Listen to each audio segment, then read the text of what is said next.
Okay, Allison, I think we can start when you're ready. Sure. There's still people coming in. I'll just admit them as they arrive. Okay. And if people end up coming late, whoever is running the host, we'll just ask whoever is hosting to go ahead and admit anyone who may be coming in late, if that would be okay for everyone. Okay, welcome. Welcome to Caught by Surprise, what happens to family planning when the unexpected strikes. We are so very excited to be with you today, along with several groups from the United States, Italy, and the Philippines. We have a jam-packed agenda, so let's go ahead and dive right in. Because we are virtual, there are sometimes some technical difficulties. If you're experiencing problems, please put a question in the chat box and we will do our best to answer your question as we go along in the webinar. There was a little bit of a discrepancy with the link. So if you know somebody that was supposed to be here and they aren't here, the newest link is in the UN forum in the agenda and on the page where our marketing is listed. So let's very quickly, our agenda today, first we'll begin with a few testimonies, witnesses from areas that have been experiencing natural disasters. One of those areas, of course, is the Philippines, and of course, then in Louisiana with Hurricane Ida. Then we will move on to Sister Norma Pimentel, who is the Executive Director of Catholic Charities in the Rio Grande Valley. Then moving along in our agenda, we will hear from New Wave Feminists, as well as the WOOMB Italy team. So the WOOMB International team from Italy. And then we will finish with a few question and answers. If you have questions for the speakers, the panelists, please also put those in the chat box, but tell us the difference between your questions. So if it's a technical problem, please qualify that it's a technical problem. If you have a question for one of the panelists, you can direct your question to them. Say in your question, this is for Sister Norma Pimentel. What is it like at the Rio Grande border with the migrants coming over from Mexico and Guatemala and all the other countries that the migrants come from as they enter into the United States at the Rio Grande border. Afterwards, after our 2-hour session, we will also have what we call a little bit of an after party. If you want to learn about the Billings Ovulation Method as a method of family planning and how we teach it, please stay with us and we will have a session time where we talk about the Billings Ovulation Method and how it works and how to chart that method. So without further ado, I'm going to turn it over to Monica, who is one of our team members. Monica comes to us from Vancouver, British Columbia.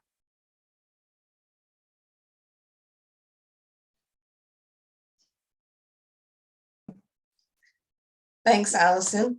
I wanted to just give everybody a quick overview of who we are and what we're doing here. This event is sponsored by the NGO Forum of the CSW, which is the annual meeting at the United Nations every March. And before COVID, we were meeting in person, having workshops and presentations alongside the negotiations of the member states of the UN. And we have been present there as representatives of WOOMB International, World Organization of Ovulation Method Billings. We were there always presenting on how the Billings Ovulation Method and working for fertility awareness and natural family planning with women fit into the UN theme for that year. So we're happy to be here online with the theme for this year, vulnerable women in crisis. And in a few minutes, Kristen is going to tell us a little bit more about that theme and how we will be addressing it. But before we begin, my job is to tell you a little bit about what the Billings Ovulation Method or fertility awareness or natural family planning is. As Allison said, after we have our full presentation with all the speakers on the theme, we will have an optional continuation if you want to learn more about the method in detail. But before we have all the presentations, we thought it would be helpful for you just to have a little bit of an idea of what we're talking about. So we're all familiar, I think, with the term family planning. But we may not be aware that there are natural methods of family planning, some of which are very reliable, have been tested with peer-reviewed studies, and are being taught all around the world with great results. And we'll be looking a little bit about statistics and how it works and all that kind of, all those questions at the end. But for now, just to give you an idea that these methods are basically linked to a woman understanding her own fertility, being able to recognize the signs of her fertility. And then families can make the decision about whether this is a good time for you to welcome a child, or maybe not a good time to welcome a child. And that is a decision that only a woman with her partner in the family context can make for herself. But this information that we're providing is a tool, is a resource for her to be able to make that decision with confidence. So how does it work? I'm going to show you this amazing tool we call the slide rule, which you will see in some of the presentations coming up.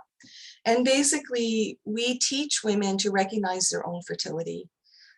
Fertile women have a very basic cycle. Most women have a cycle that looks something like this, where they begin with menstruation, then they have some days of infertility that they learn to recognize after they've learned the Billings Ovulation Method. Then they have some days of fertility, which again, they learn to recognize in the teaching that they receive. And then they have a long time of infertility, which we call the luteal phase. This is the post-ovulation phase. And then the cycle begins again. And every woman we know is different. So some women have very short cycles. They may have a cycle that looks like this or like this. This is more average. Or they may have a very long cycle that goes on for a very long time that's maybe interrupted by different things before they get to their fertile time, their ovulation time. All of these cycles can be normal and healthy for a woman. Sometimes we discover some medical questions that we then refer a woman to a doctor for, but for the most part, women can have very different cycles, all of which could be normal for her. And what she is learning in the Billings Ovulation Method is how to recognize her own cycle, her fertile and her infertile times, and to have that as a resource for her. So if you want to know more about this and how to learn how to get this working for you, please stay on after the presentations on our theme, and you'll get all that information. So I'm going to turn the mic over to Kristen now, who's going to tell us a little bit more about the theme. Thank you, Monica. All right, well, my name is Kristen Putnam, and I live in Washington State in the United States. I have been teaching the Billings Ovulation Method for about 12 years and have been supervising teachers as well. And I've been on this UN team for, I think this is my 4th CSW. All right. In my first year coming to New York for CSW, and we could actually meet in person, I kept finding myself at parallel events discussing the challenges faced by displaced women and girls. Their stories of strength and resilience were inspiring and heartbreaking. I was encouraged, but also felt hopeless at the same time. According to the UN Refugee Agency, 82.4 million people were displaced in the world in 2020. Hang on just a second. Yeah, there we go. Now, those numbers have only risen in the last 2 years due to the pandemic, increased natural disasters, governmental unrest, and over 3 million were added in just the last 3 weeks because of the war in Ukraine. When being forced to leave your home and everything familiar to you, your life is upended in an instant. Even so, so many of the everyday events of life stay with you. Stomachs still grow hungry, exhausted bodies still need rest, children still reach for their mothers for a scraped knee, and a woman's fertility keeps on cycling. The needs of the displaced are immense, and so many of them fall onto the shoulders of women. Relief agencies work tirelessly to provide for the immediate needs of the displaced, but women's fertility is often overlooked or ignored. Yet it is an added challenge to every woman of childbearing age in an unexpected circumstance. The Interagency Working Group for Reproductive Health and Crisis in 2017 listed Although family planning is one of the most life-saving, empowering, and cost-effective interventions for women and girls, it remains an overwhelming gap in emergency responses due to a lack of prioritization and funding. Consequently, many women and girls are forced to contend with an unmet need for family planning and unplanned pregnancies, in addition to the traumas of conflict, disaster, and displacement. WOOMB International recognizes this need for women to be able to manage their fertility in unexpected circumstances. We also recognize the beauty of a woman's fertility. The strength and dignity that comes with understanding one's fertility empowers women in all circumstances. We are here today to speak to this need by elevating the Billings Ovulation Method as a sustainable and inexpensive method of family planning that would empower every woman in every unexpected situation in which she may find herself to understand her unique signs of fertility and infertility each day. This helps her to effectively postpone or achieve pregnancy and to monitor her reproductive health without the need for any prescriptions, pharmaceuticals, or devices. It is our objective that every relief organization would be able to offer the Billings method to empower the women that they serve. We are a missing part of the solution to this need. Today, we have a wonderful panel of speakers who have been caught by surprise themselves and who have served women in unexpected circumstances all over the world. Thank you for being here today, and thank you for all of you in attendance as well. I'm going to go ahead and turn it back over to Allison to get us started. Thank you, Kristen, for that wonderful introduction about our theme and how the Billings Ovulation Method applies to women in crisis. My name is Allison Dreyer. I've been a Billings Ovulation Method instructor for 8 years. I'm beginning my 8th year as an instructor and a promoter of the Billings Ovulation Method. In 2014, I brought the method to Bulgaria, to the Rhodope Mountains, and to Sofia, which is the largest city in Bulgaria. Was able to do some intro sessions for some women there and also for high school girls in that very rural area of Bulgaria known as the Rhodope Mountains. Additionally, I created an online sex education program for teenage girls and college-aged women that included fertility awareness charting that was based on Billings Ovulation Method research. For me, the bigger news of the Billings Method is that the cycle chart can be a report card of women's overall health. It is a family planning method for sure, but when there are discrepancies in the chart, when there is delayed ovulation or no ovulation, there is always a reason for that, an underlying reason. And so with using the chart, doctors and medical professionals can use the chart to diagnose underlying hormonal abnormalities just based on the chart alone.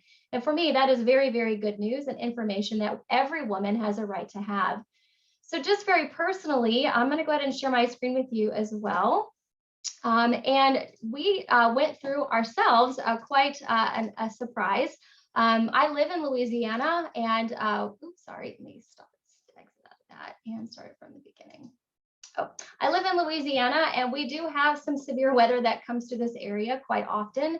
Now we don't always get a direct hit, but on August the 28th of 2021 of last year, Hurricane Ida came barreling up through New Orleans right on the anniversary of Katrina. Katrina happened on the same day in 2005, and I was also in Louisiana for that storm. However, this storm was different because what was happening was that even though it had a track, the path kept moving east to the track that the weathermen and the predictions came out. So if you look at this map here, we are the blue dot. I live right in the blue dot. And so while New Orleans was spared and Baton Rouge was spared the greatest devastation, we actually received the eastern eye wall over our house. And so the devastation was pretty complete. There's some pictures here. The infrastructure of telephone lines and electricity lines, as you see, were completely destroyed. Some substations that all of the metal was completely twisted and turned. And so we had to rebuild our infrastructure here in South Louisiana. And while the largest cities in our area, again, were largely unaffected by what was happening, the smaller towns were the ones who were so affected. And I live in a very small town called Independence. It's about an hour north of New Orleans. And here are some other pictures of just the devastation that we had. come through these tiny rural towns in Louisiana. So like I said, in 2005, Katrina mostly affected New Orleans. But this time our power grid was destroyed, whereas in Katrina, only about 15,000 utility poles needed to be repaired. We were upwards of, it was 31,000 plus and counting. And when I say utility poles, it's not just the pole that snapped, but those transformers had to be replaced. And so they had to be made and then replaced. I mean, there were even the linemen were taking transformers from the upright poles, since there was no electricity, and they were putting them to the new poles that they were trying to set just to restore power. So this is actually a picture of our house. We ended up with a tree on our home, and we had no power for 3 weeks. And we had no telephone or reliable internet for 6 weeks following the storm. So needless to say, we were very affected by Ida. And so in addition to that very unexpected Eastern track that it wasn't supposed to happen, I took my oldest son to college the week after the storm hit. And then my two younger children became quite ill, and they needed medication that was time sensitive. Because we were out of power, there was a curfew and everything closed at 6 o'clock. And so at about that, my children became ill at about 4:30 or 5. And so I tried to call doctors, I couldn't get a phone call out. So what ended up happening, I was finally able to get a doctor on the phone. I had to meet her at a darkened, closed gas station at about 7:30, 8:30 at night, so I could get the medication that my children needed in order to get better. It wasn't until later that I realized that I never even considered family planning during that time. That was so far from my mind, not because it's not important, but because I have known about my body and my fertility since I was in my early 20s. I have used a fertility awareness-based method for family planning since I was 24 years old, and planned successfully spaced 3 children. Had a few miscarriages after my 3rd child, but I felt very empowered and in control of my fertility from the very beginning of my marriage. And so it wasn't, like I said, until after my children received their medication, they started getting better. And I thought about all the other things that could be going on. I'm like, what about family planning?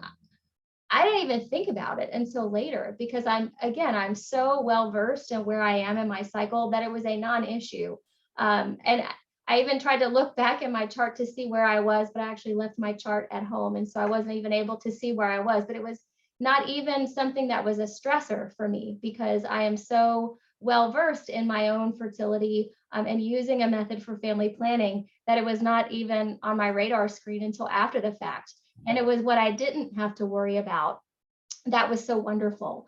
And so, my question to myself was, gosh, what would I have done if I didn't have this knowledge and all of a sudden I needed medication for my family planning and I couldn't get it? What would have happened? So I was really grateful to have the empowering knowledge of my body. So that was not something that I was even worried about at all. So let me go ahead and admit the people who were in the waiting room here, and we can keep going. And so now I'm going to pass the mic over to, I think it's Monica, who's going to give us a testimony from the Philippines. Thanks, Allison, for that moving story. Big storms in southern US along the coast are called hurricanes. In the Pacific, they're called typhoons. And we know that the Philippines in particular has suffered greatly in the last number of years from multiple severe storms, and we wanted to invite them to be part of this presentation. It's the middle of the night right now in the Philippines, so the timing didn't quite work for them, but they sent us their story and a video of a story from one of the typhoons. So I'm going to go ahead and share a video with you all, and then some slides and pictures of how the Billings Ovulation Method fit into the Philippines story.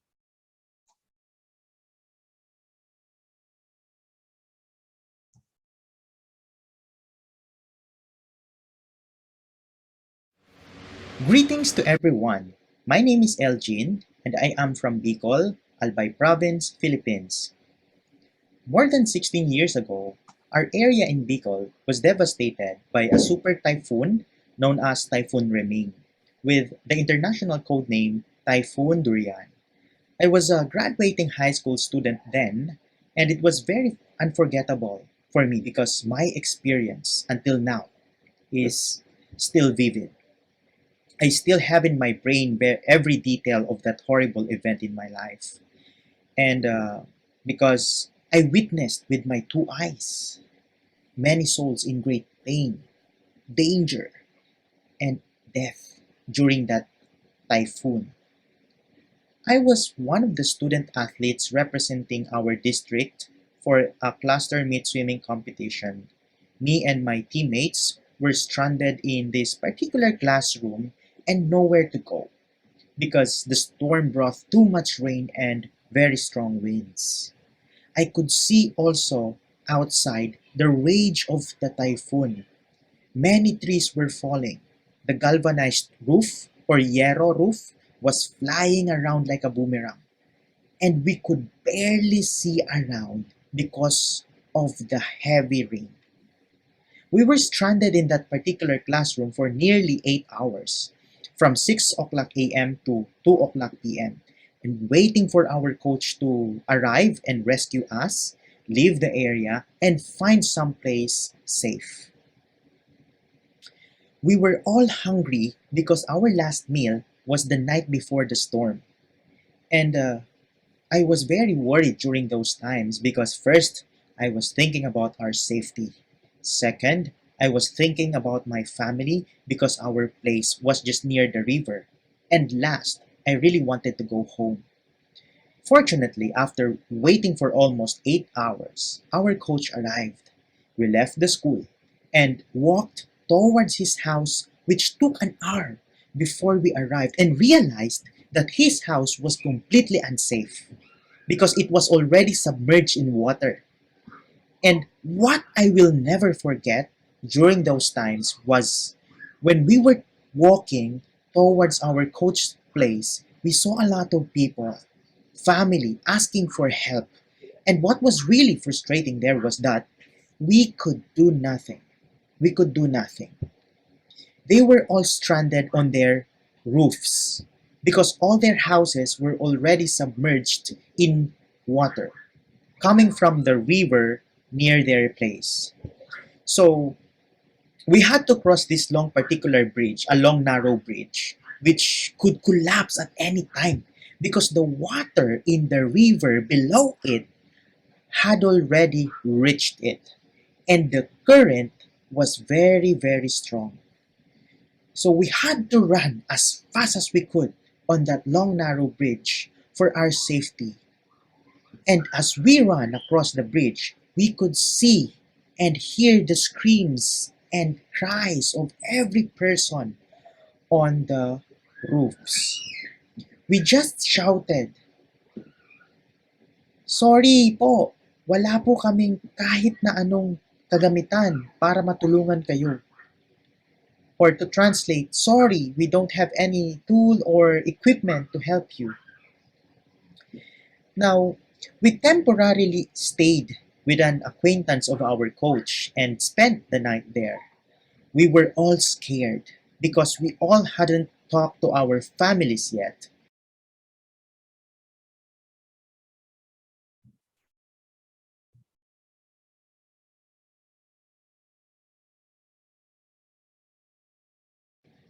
So, the typhoon triggered lahar flows and mud flood of Mayon volcano. Every house in Bicol after that typhoon Reming, if not covered with mud, was underwater or underground. And we had no water or electricity for almost a year. So we were forced to wash our clothes and other muddy items in the river. And the river water will hurt your skin because it contains sulfur dioxide from Mayon volcano. So even a few months later, you can still smell the decaying corpses of animals and probably some people in the air or in the water. So I just sincerely thank God for rescuing me and my family despite a very dangerous situation caused by a natural disaster. So With that, I would like to thank you for listening and giving me this opportunity to share with you my experience. Thank you.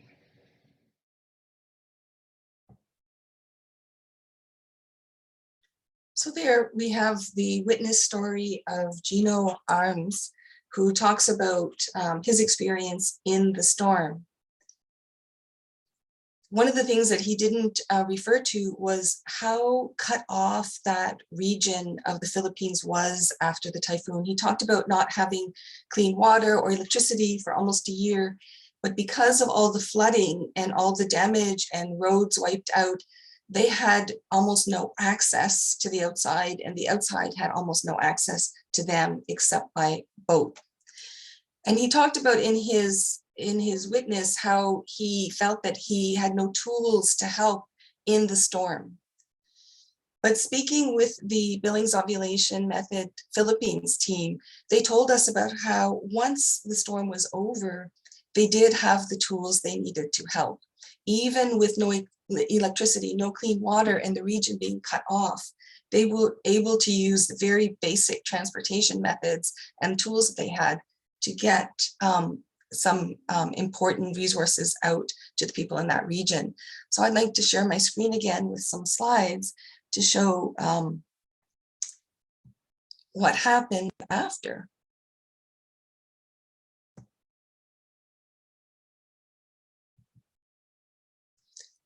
So as we heard in the testimony, November 2006, Typhoon Durian, which was called Typhoon Remy in that area of the Philippines, huge storm,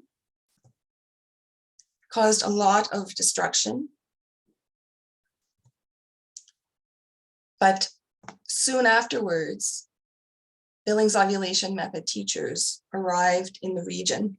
And here we have Raymond Ganar, who is a high school chemistry teacher and also a member of Billings Ovulation Method Philippines, arriving by boat to teach the method to people in the region.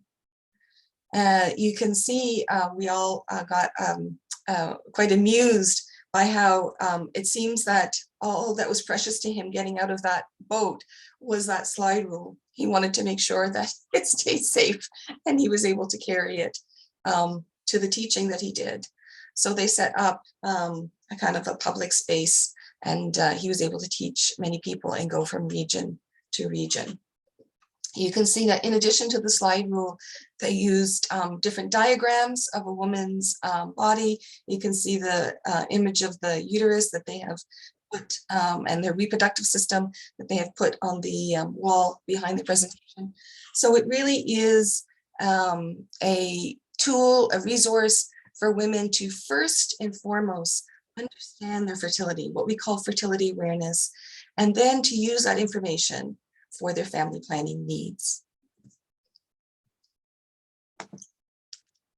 And that brings us to the end of this section, helping to ground us in stories of caught by surprise, what it means to be totally caught off guard, to lose everything that we had been depending on for going about our daily lives, taking care of our families, doing our work, keeping everyone healthy, etc.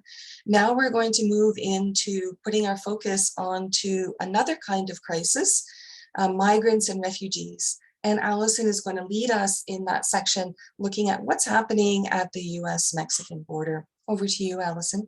Thank you, Monica. It is my pleasure to introduce to you Sister Norma Pimentel. Sister Norma is she's a sister with the Missionaries of Jesus and has been the executive director of Catholic Charities of the Rio Grande Valley for over 15 years. She oversees the charitable arm of the Diocese of Brownsville, providing oversight of the different ministries and services in the areas of the Rio Grande Valley through emergency assistance such as homelessness prevention, disaster relief, clinical counseling, pregnancy care, food programs, and the Humanitarian Respite Center that was stood up just a few years ago during the first crisis of children, that unaccompanied children that were coming to the border. That was the impetus for standing up the Respite Center, where Sister Norma spends a lot of her time helping migrants who are finding themselves in a situation of being homeless and trying to come to the United States for a better life. So Sister Norma, let's see if I can unmute you. Hello, I see you. And welcome to our event Caught by Surprise. So I'd kind of like to do a little bit of a Q&A. And so for our viewers, I didn't say this at the very beginning, but if you're having trouble seeing who is speaking, you can go up into your square of your view, and there is a little bitty icon at the top right-hand corner that says view. And if you click that, you have several options. You have a speaker view, you have a gallery view, and an immersive view. If you click on the speaker view, what should happen is that whoever is talking should pop up big on your screen so that you can follow the speakers a little bit more easily. Okay, so I'm going to go ahead and start off with a video that gives you a kind of an overview about what Sister Norma does in her work every day. And so let me go ahead and get that started. Sometimes I say, I can't believe how many people are coming, you know. It's Not like seeing it, Allison. those countries are going to get in. Sorry about that. Maybe I didn't share my screen yet. Okay, let's try it again. All right, can everyone see that? Okay. They've gone through so much. They've traveled through so many countries from Central America, either Guatemala, Honduras, El Salvador. They've been in the road, in their journey for many weeks, and most of the time walking and just hiding from people from hurting them. All of them are dirty and muddy, and they're scared, they're frightened. They need help. They have been processed by Border Patrol, and they have been allowed to travel. The community has responded by making sure that they get the care and the attention they need. Their families walk in and they're amazed, and sometimes with tears in their face because of the joy they see of being welcome. You see this transformation begin to start to change them and to see the dignity that is so important in every person's life. Solo por el hecho de portar un arma. Entonces, cuando yo recibí esas amenazas de que me decían que me iban a sacar lo mejor de los niños, por eso yo tomé la decisión también. Ese granito ahí de amor para nosotros los inmigrantes, y Dios los bendiga y los guarde siempre a ustedes también.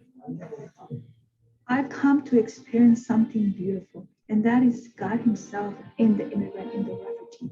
In the moments that I had to be able to help and to be present with them, it's a very special transformation that happens to us as well. I think one of the most important aspects of Sister Norma Pimentel is the way she lives her faith. You talk about a pillar in the community when it comes to selfless service. Without Sister Norma and without the community engagement, our mission of border security would be a very difficult mission to achieve. At the end of the day, you live here exhausted, but you live here with a sense of accomplishment that you've done something good. Helping another human being is never wrong. That's never a wrong thing to do. So with that, welcome, Sister Norma. We are so grateful to have you today. Thank you, Allison. Thank you, Welcome everybody. to I'm you so happy to be acknowledge here. the titles and contours of a sterling ecclesial resume. A religious sister of the Missionaries of Jesus. As Executive Director of the Catholic Charities of the Rio Grande Valley, you oversee the efforts of the Diocese of Brown. Sorry about that. Somebody has that on. Yeah, we had that running in the background. I'm so sorry. I'm so All sorry. right, that's fine. Just ignore it then. Thank you, Allison. Thank you, everybody. I'm so happy to join you in this beautiful effort to respond to the women, our women who are on the move, who are affected by some kind of disaster, and whether it's human or whether it's natural. But here at the border where I'm at, right at the border of Mexico with the United States in Texas, we are here assisting and helping thousands and thousands of families that arrive daily to our borders, and that we respond to provide with them the basic things that a person needs. And for the most part, what I see a lot more is children, little ones, babies, and mothers that are pregnant, or that just delivered a baby, or that are possibly delivering, having the baby within the next couple of days or so. And so it's of great concern for me to make sure that we're there for them, that we care for them in every way possible. Many of the mothers that are coming from Central America, they come and they know that if right now the United States is closed, they have a policy in place that was put in place since a previous administration, where the border of the United States is closed for all immigrants. There's no process to follow at this point for any asylum. Everybody that attempts to enter the United States, if they come in through the river, they will be sent back to Mexico, or if not, to their country. And so for the most part, everybody is not in the United States. Very few people end up being allowed to remain, and that's because Mexico does not allow for United States to return certain people back to their country. This agreement that was made with President Trump was changed a little bit because of Mexico. Mexico decided to not allow any children under the age of 6 to go back to Mexico when this administration came into office. And so therefore, some families are lucky, if you could call it that because they have a child under the age of 6, they will remain in the United States, and give permission to continue a legal immigration process, for asylum. And so these are the families that we see on a daily basis. And we can see like 1,500 in one single day, every single day, when our numbers can drop to what we are seeing right now, which is about 150, not more than 200 individual immigrants every single day. So the numbers are quite small at this point, and a lot of it is because of the efforts the government makes to make sure that they send back everybody they can. The United States has put in every administration a strong effort to push back people that attempt to enter the United States. They don't really have any process for asylum. They've really focused more on enforcement of the border and deterrence, find ways to discourage people to come, and not really working at some kind of a legal pathway for any immigrants to enter the United States. And so that's where we are right now. So many of the families that attempt to enter the United States are sent back to Mexico, and they wait on the other side of the border of the river. And the conditions they wait in are horrible. They live in, they don't have anything, they're homeless. And so many of us, including myself and many others, kind of respond to these families in the Mexican side as well. While they wait there out in the open, we give them tents, we give them provisions, we give them food, everything, because they don't work, they don't have anything. And so this is our response in the Mexican side. Many families need help. There's a lot of pregnant moms, and many of them know that if they wait until their last trimester of their pregnancy, if they attempt to enter the United States through the river, chances are they will let them stay. The United States has a policy where they sort of respect the woman once they are already in the United States and they're already about to deliver the baby. And so in order to do that, they have to wait until the last moment, possibly when they have their labor pains. It's really very terrible and dramatic to quite see dangerous. that. Yes, in the third trimester to try to make that journey would be very dangerous. Correct, Allison. So that's what we see right now. And so if they manage to cross and they don't deliver the baby right at the river banks, we get them at our center. And so our care for them is providing through doctors and nurses that make their services available to check the mothers and to check the mothers that just gave birth to a child, and to guide them and show them how to care for their child and how to care for themselves. So this is what we're seeing right now at the border and in the US side at the border, responding to those moms that are either with a newborn baby or ready to deliver a baby. This is something very common at our respite center in the US in McAllen, Texas. Texas. So that's a would you general say- idea of what we see.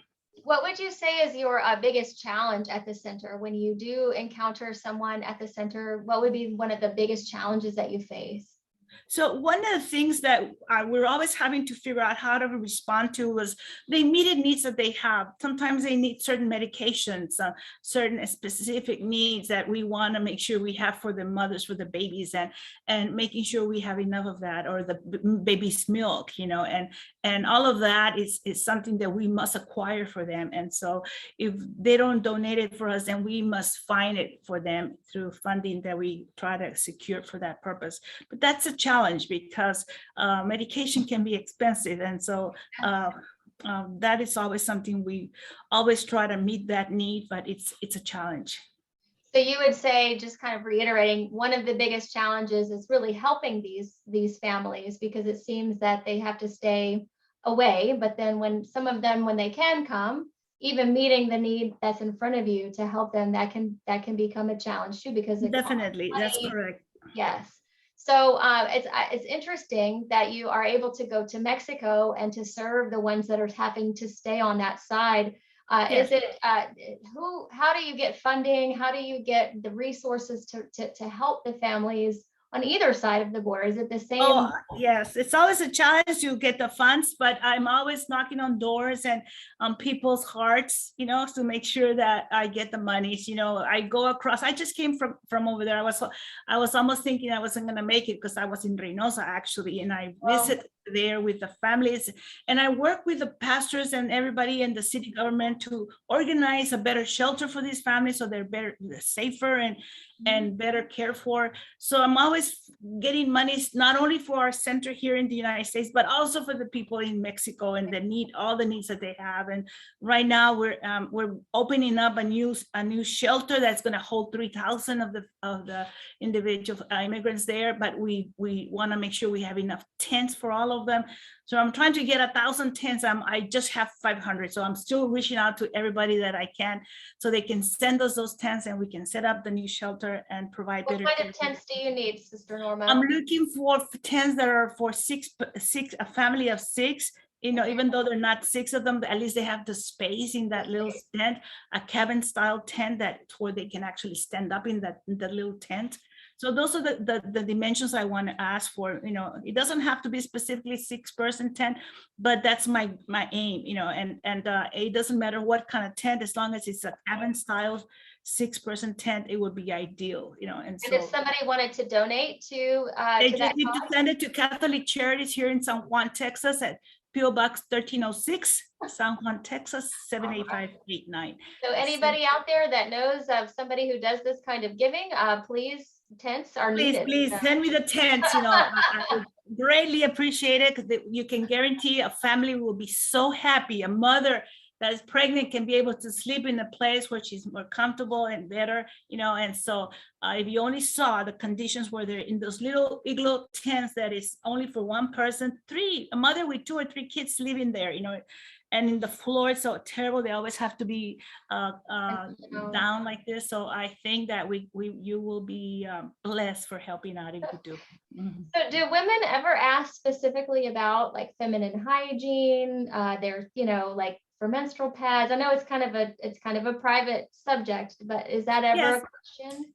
You know, especially in ours, we do provide all of that in Mexico and in the United States.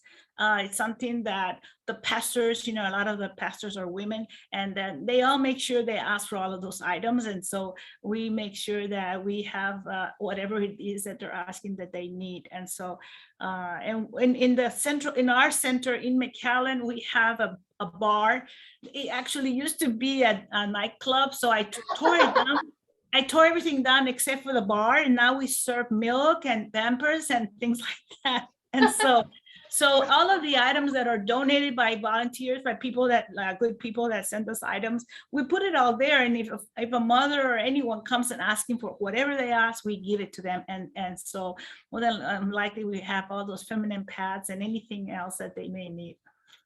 So have you ever encountered a woman that's ever asked about that, or is that more of a You know,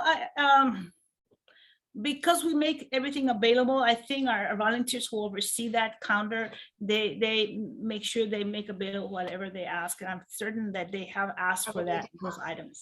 Yeah, no, I know that that the mission at Rio Grande, that the respite center for sure is not specifically geared for family planning or fertility awareness.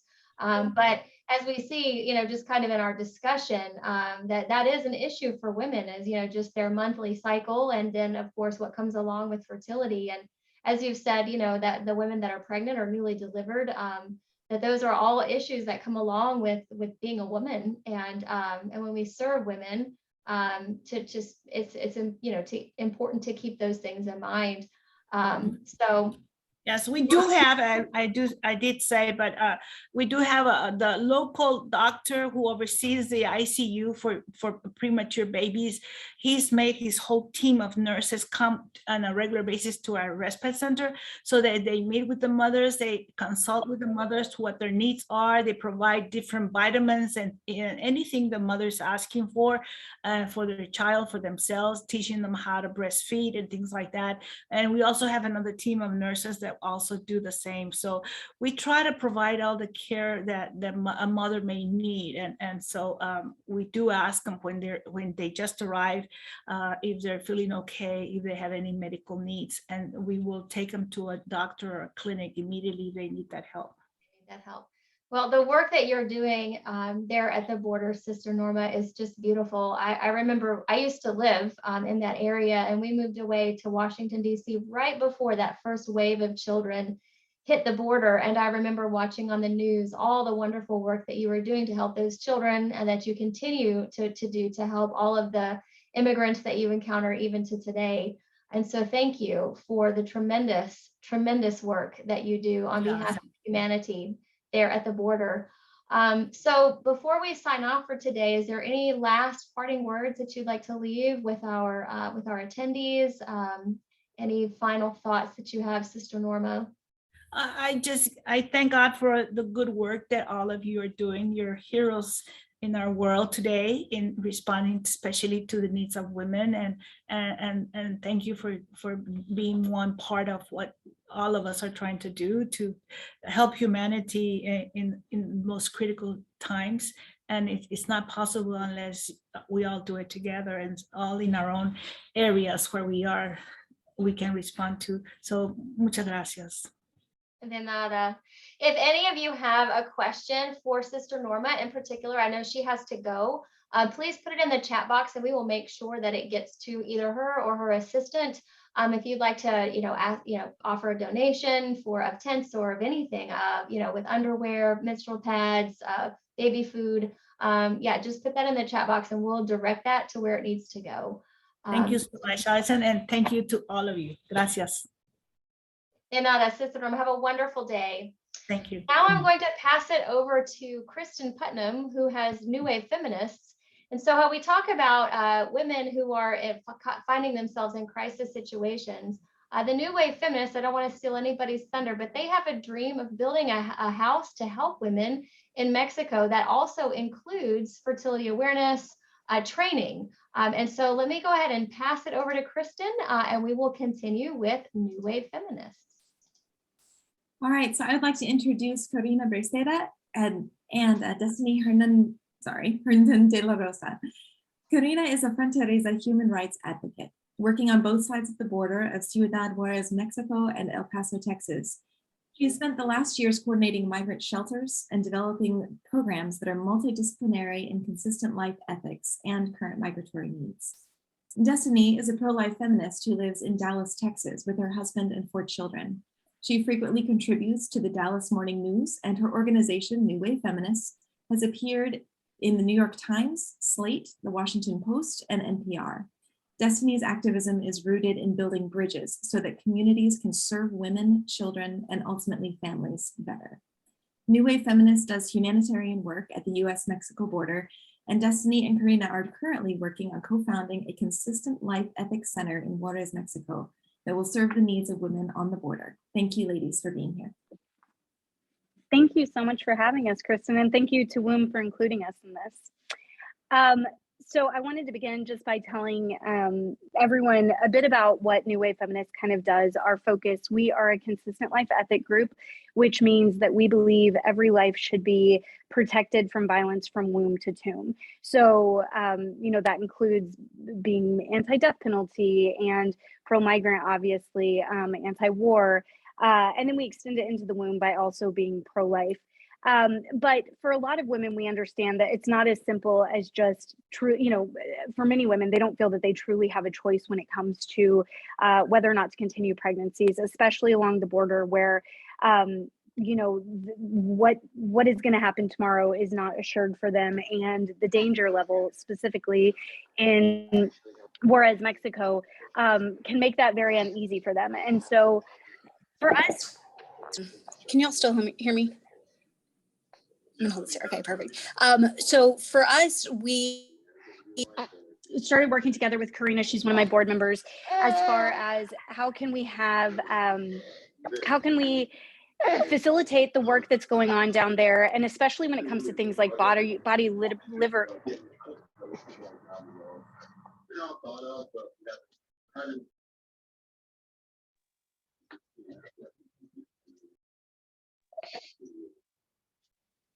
Sorry, mine was just muted. Okay, can y'all hear me? Yes, okay, perfect. So when it comes to doing work along the border, we really feel like in order to empower women, they need to have a sense of body literacy. They need to have access to the educational materials that can help them truly understand their fertility. And this is something that I was not raised in a religious or cultural environment where I understood things like family planning, fertility awareness, anything like that. I actually didn't understand it until I was 31 years old.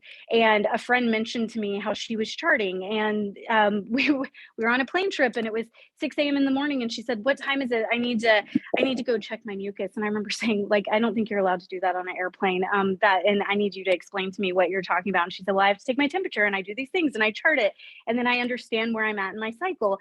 And it blew my mind that this very scientific thing that I think I had been raised hearing, "Oh, that's the rhythm method. You know, that's all that is." And it's not. It's actually incredibly scientific. So it wasn't until I was in my 30s that I understood it.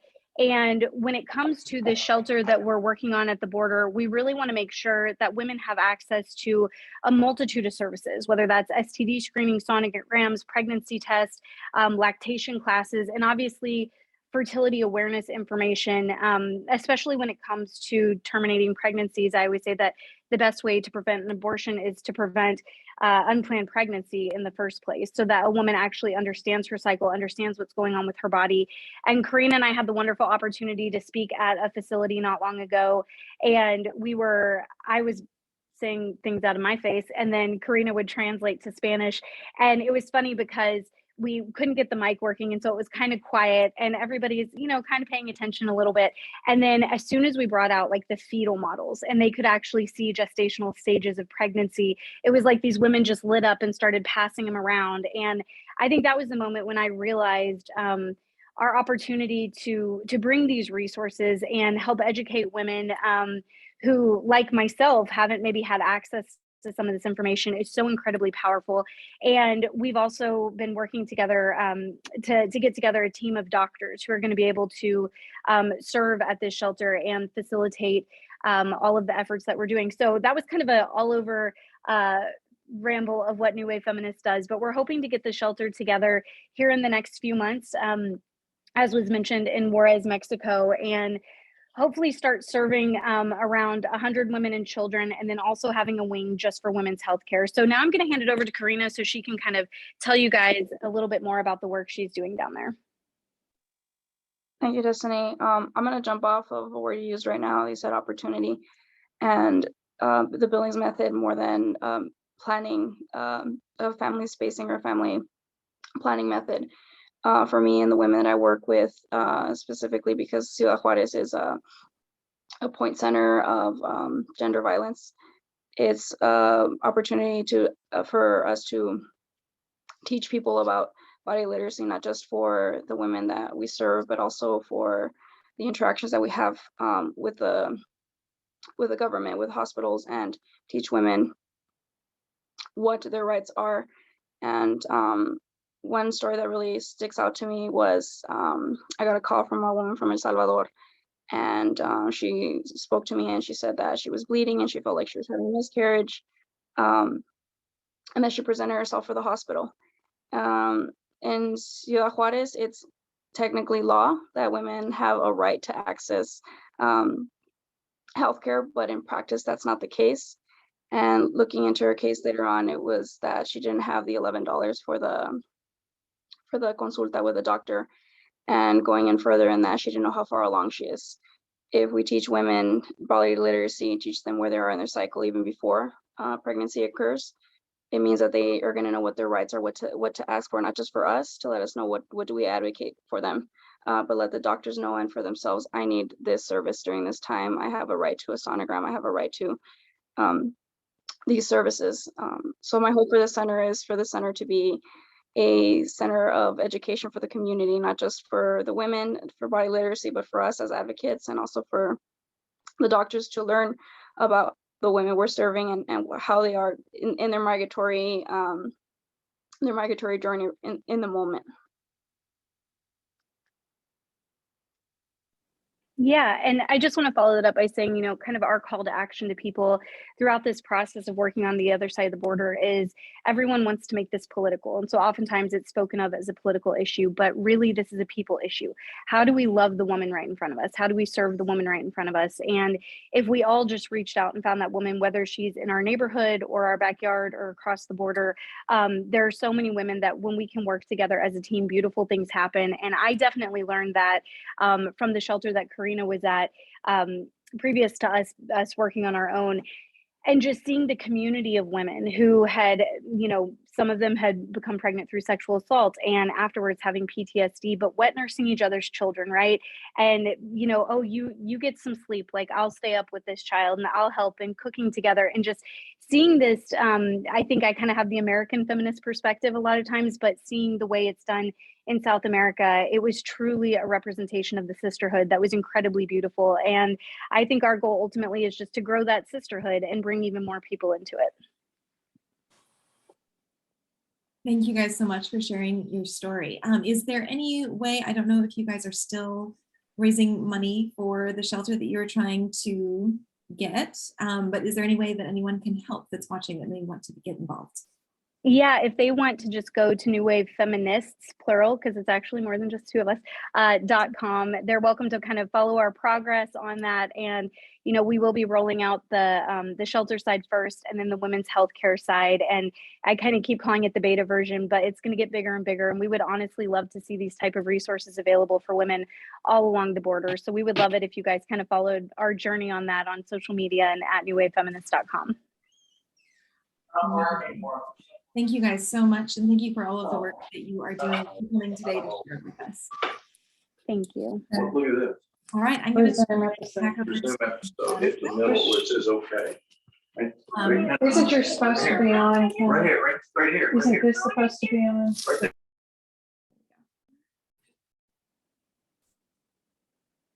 Is Monica here? So.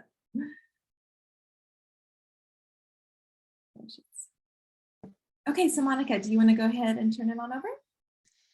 Yes, thank you so much. We're going to continue on the theme of refugees and migrants and looking at the needs that they have, the multiple needs that they have, and also putting a little bit of a spotlight on how fertility awareness and specifically the Billings Ovulation Method can respond to some of those needs.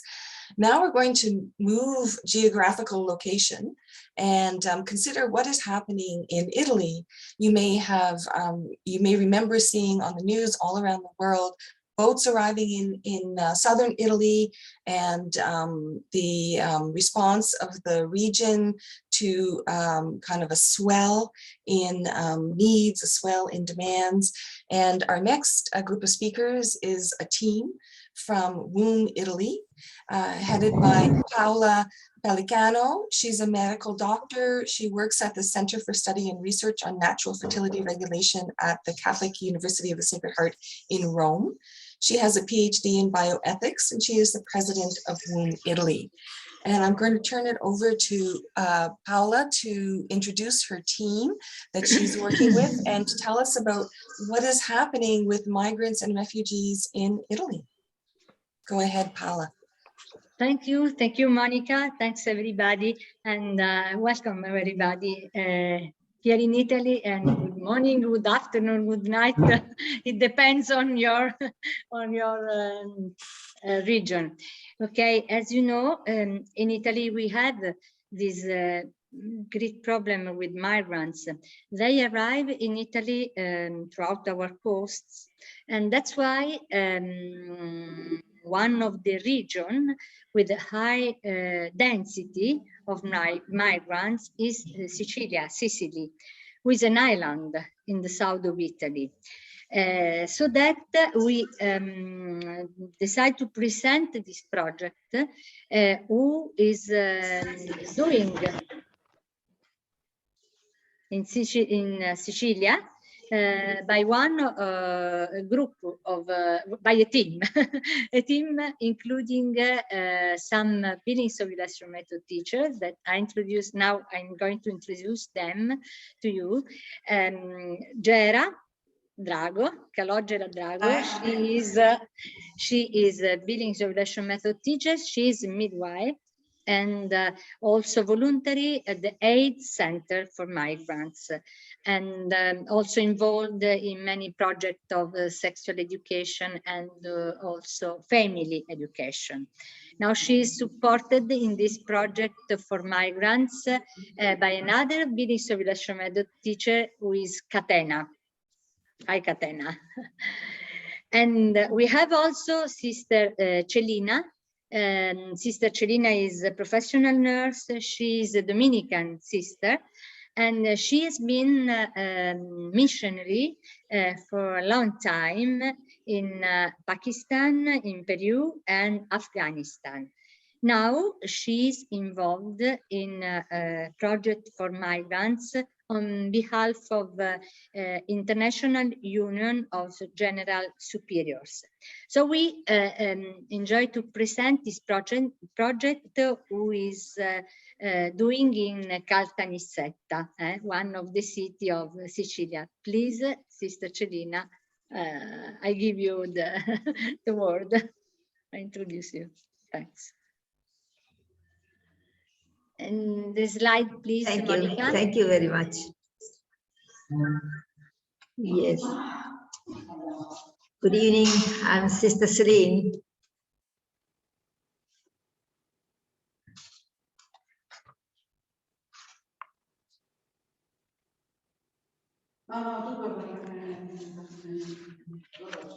For about 2 decades, Sicily has seen many migrants arriving here from Africa and Asia. Many of these people have placed their residence in Caltanissetta, the city where we live, which is located in the center of the Sicilian island. The sustained flow of migrants has posed a question to the hearts and consciences of the local population, and above all, to the local church about how to welcome these people. Not only at the national and the international level, the WISG, which is the International Union of Superiors General, has placed alongside migrants in collaboration with the local institutions, and especially with Migrantes, that is the Office of Pastoral Care for Migrants and Refugees of the Diocese of Caltanissetta. So WISG has placed a group of sisters from various nations and continents to collaborate in welcoming, accompanying, and help in integration as many migrants as they could reach. Many migrants passed through Sicily, but soon reached other countries. Many others, on the other hand, stopped in Caltanissetta, and thanks to the country's legislation, began asking for and obtaining the reunification of their families, wives and children.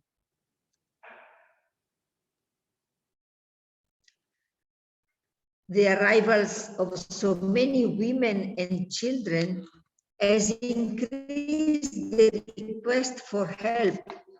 First of all, for learning the Italian language, a service that Migrantes and WISC have offered to give in collaboration with many volunteers. But the Italian language lesson soon became the means to communicate with women, intercept their aspiration, take charge of their needs and desire for the families. Sorry. Thank you.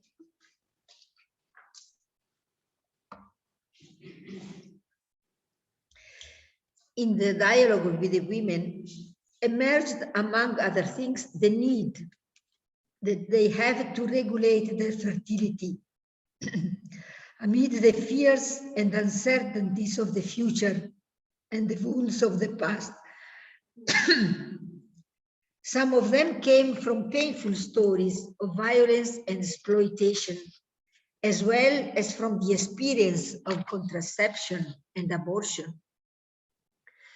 As the initiatives to offer these women simple but precise information on their motherhood and fertility for a clearer knowledge of themselves, their bodies, and for a conscious parental responsibility.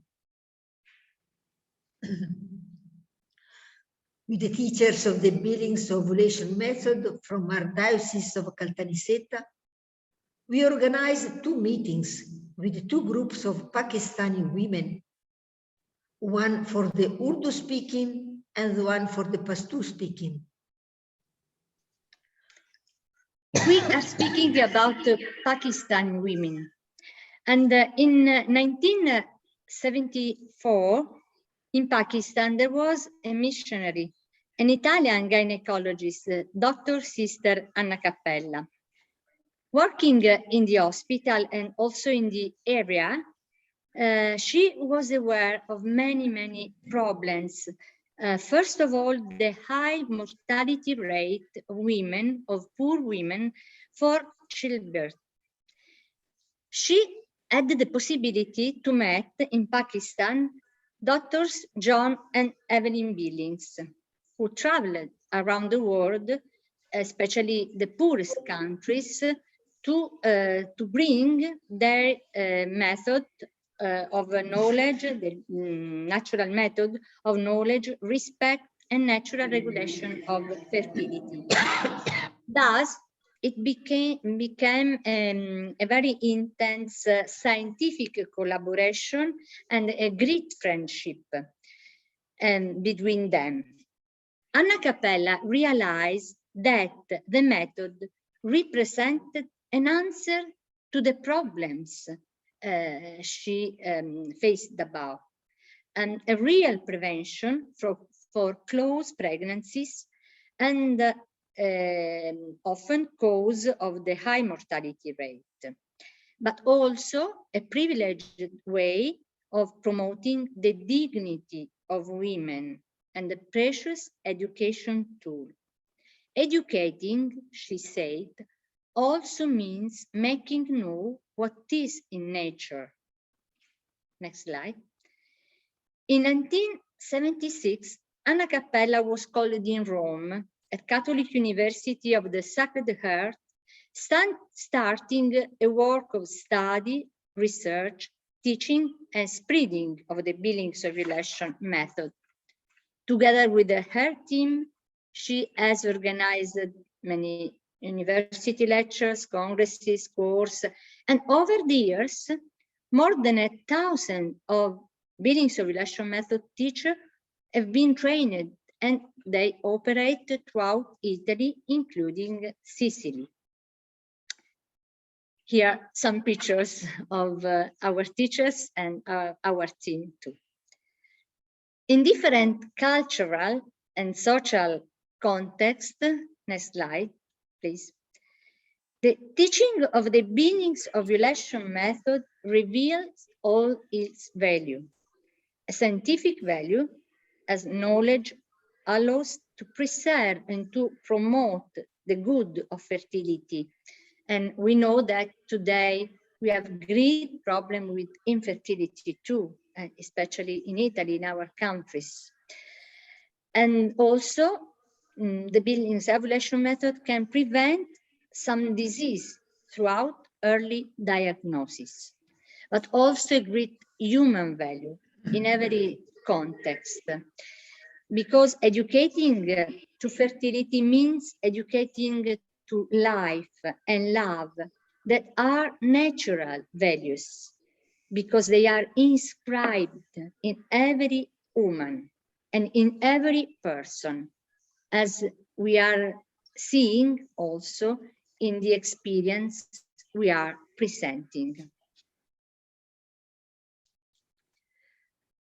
Returning to the experience in Sicily, we were afraid of being we as the operators to impose something. But the participation and interest shown by these women surprised us positively. They got involved with a lot of questions and asked for more meetings. Some asked for personal meetings to deepen the knowledge of their body and the regulation of their menstrual cycle. Others wanted to share and advise on how to involve their partners for responsible procreation. Others have expressed the difficulty they encounter in having the cooperation of their partners, and so they ask for help.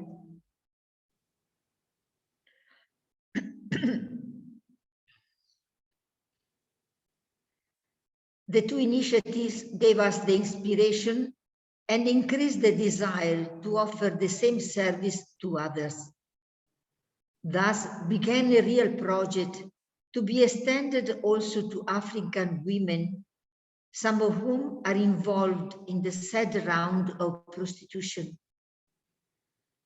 We would also involve the young migrants who arrived with their parents to offer them an education in sexuality and relationship.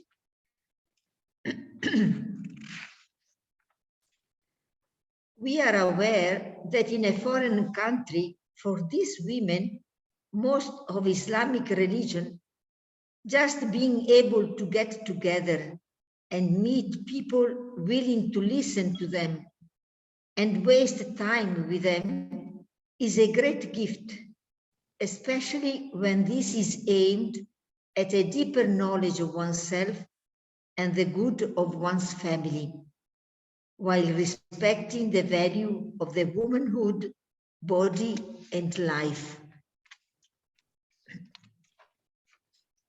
In a time when human life is often despised, killed in the womb or in sickness, and destroyed by the war, especially now this terrible war, the human and the interreligious value of the Billings Ovulation Method stands as a sign of hope.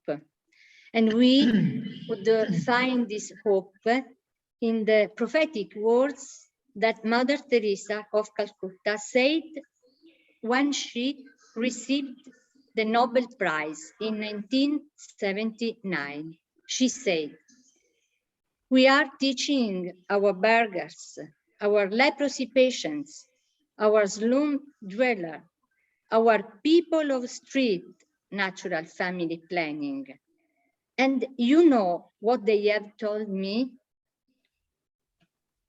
Our family is healthy, our family is united, and we can have a baby whenever we want." So clear, those people in the street, those beggars. And I think that if our people can do like that, how much more you and all the others who can know the ways and means without destroying the life that God had created in us. The poor people are very great people. They can teach us so many beautiful things. The other day, one of them came to thank and said, "You, people who have vowed a chastity, you are the best people to teach us family planning, because it is nothing more than self-control out of love for each other."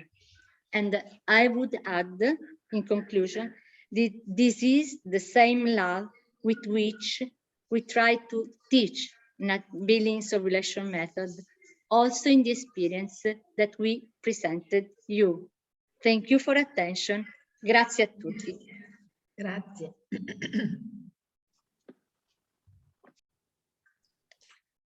Thank you very much to the Italy team for that great presentation. And I'm going to turn it over now to our co-hosts for the question and answer for Kristen and Allison. You can take it away. And if you have any questions for the Italy team or for any of the other presenters that we've heard from, this is your chance. Thank you, Monica. We're getting our ducks in a row here. Hang on.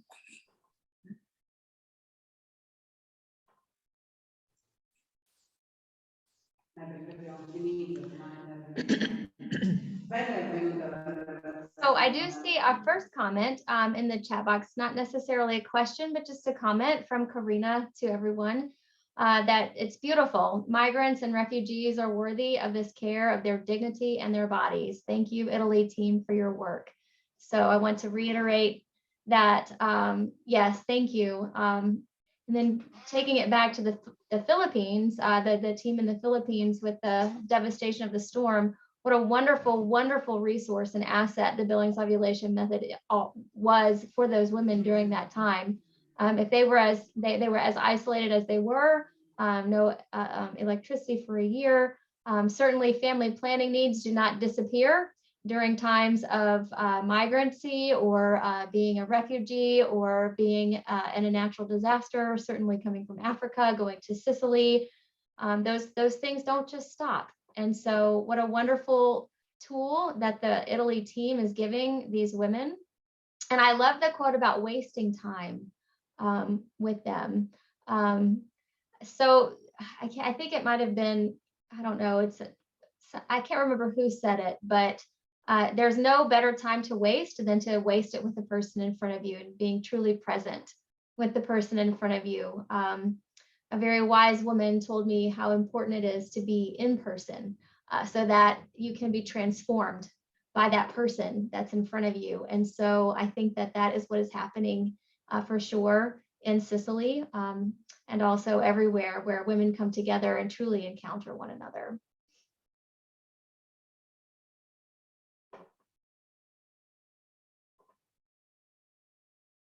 So it seems that throughout the chat, we've had a couple of great comments. Not a lot of questions coming in yet. So if you have one, be sure to put it there so that we can address that.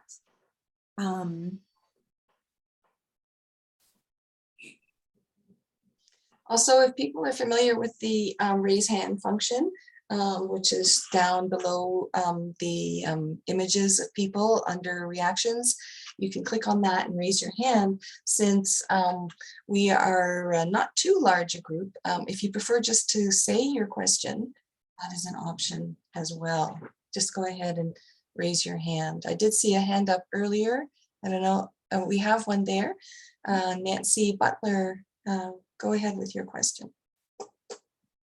You're muted, Nancy, if you can unmute yourself. Of course I was. Nancy Butler from Connecticut, Seroptimist. And I want to thank you first for an amazing presentation.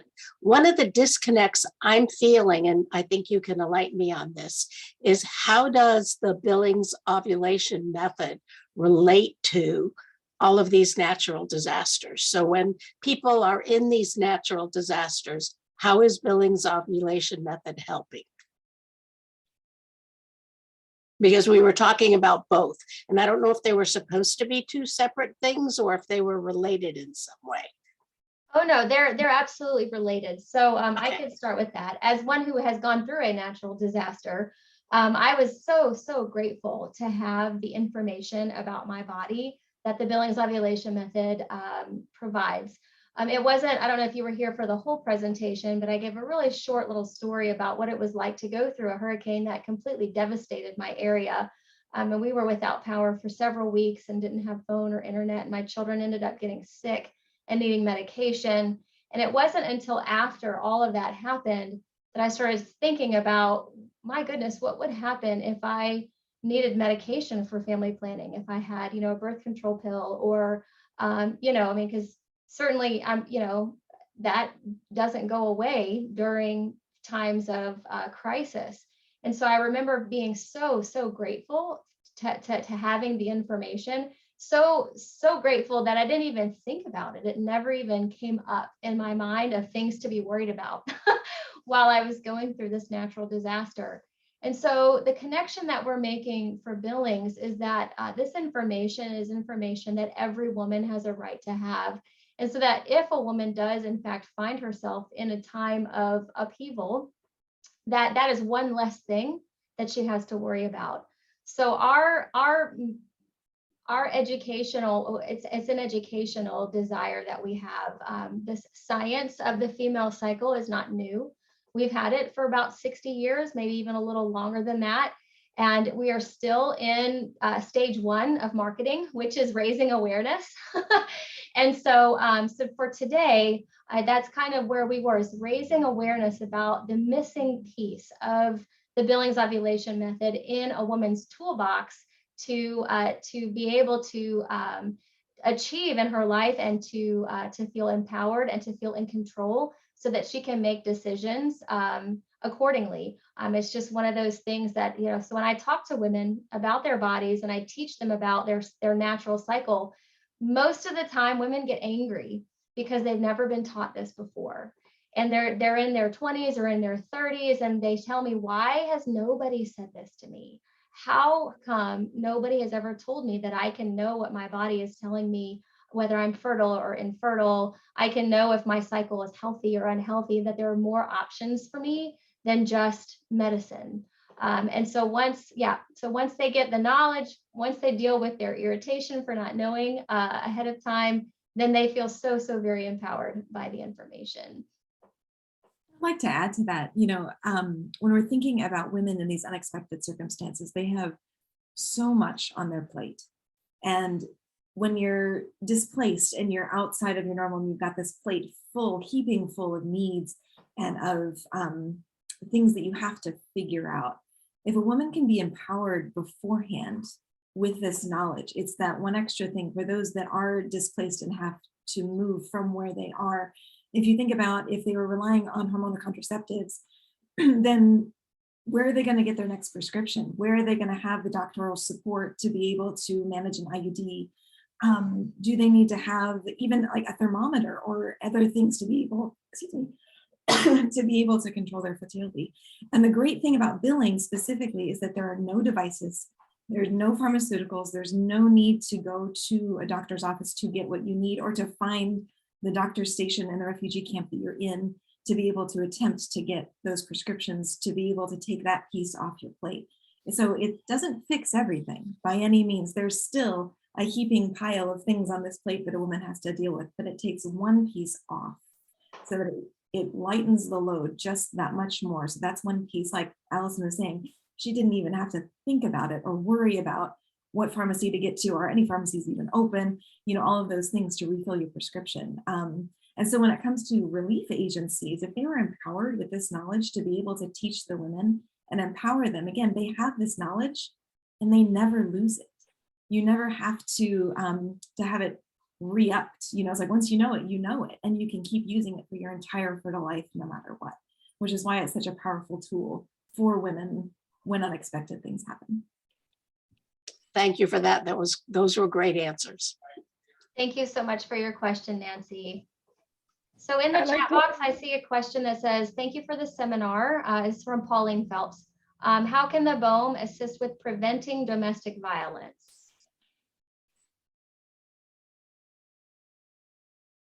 I'd like to answer this on the programs that we've had in Ciudad Juarez.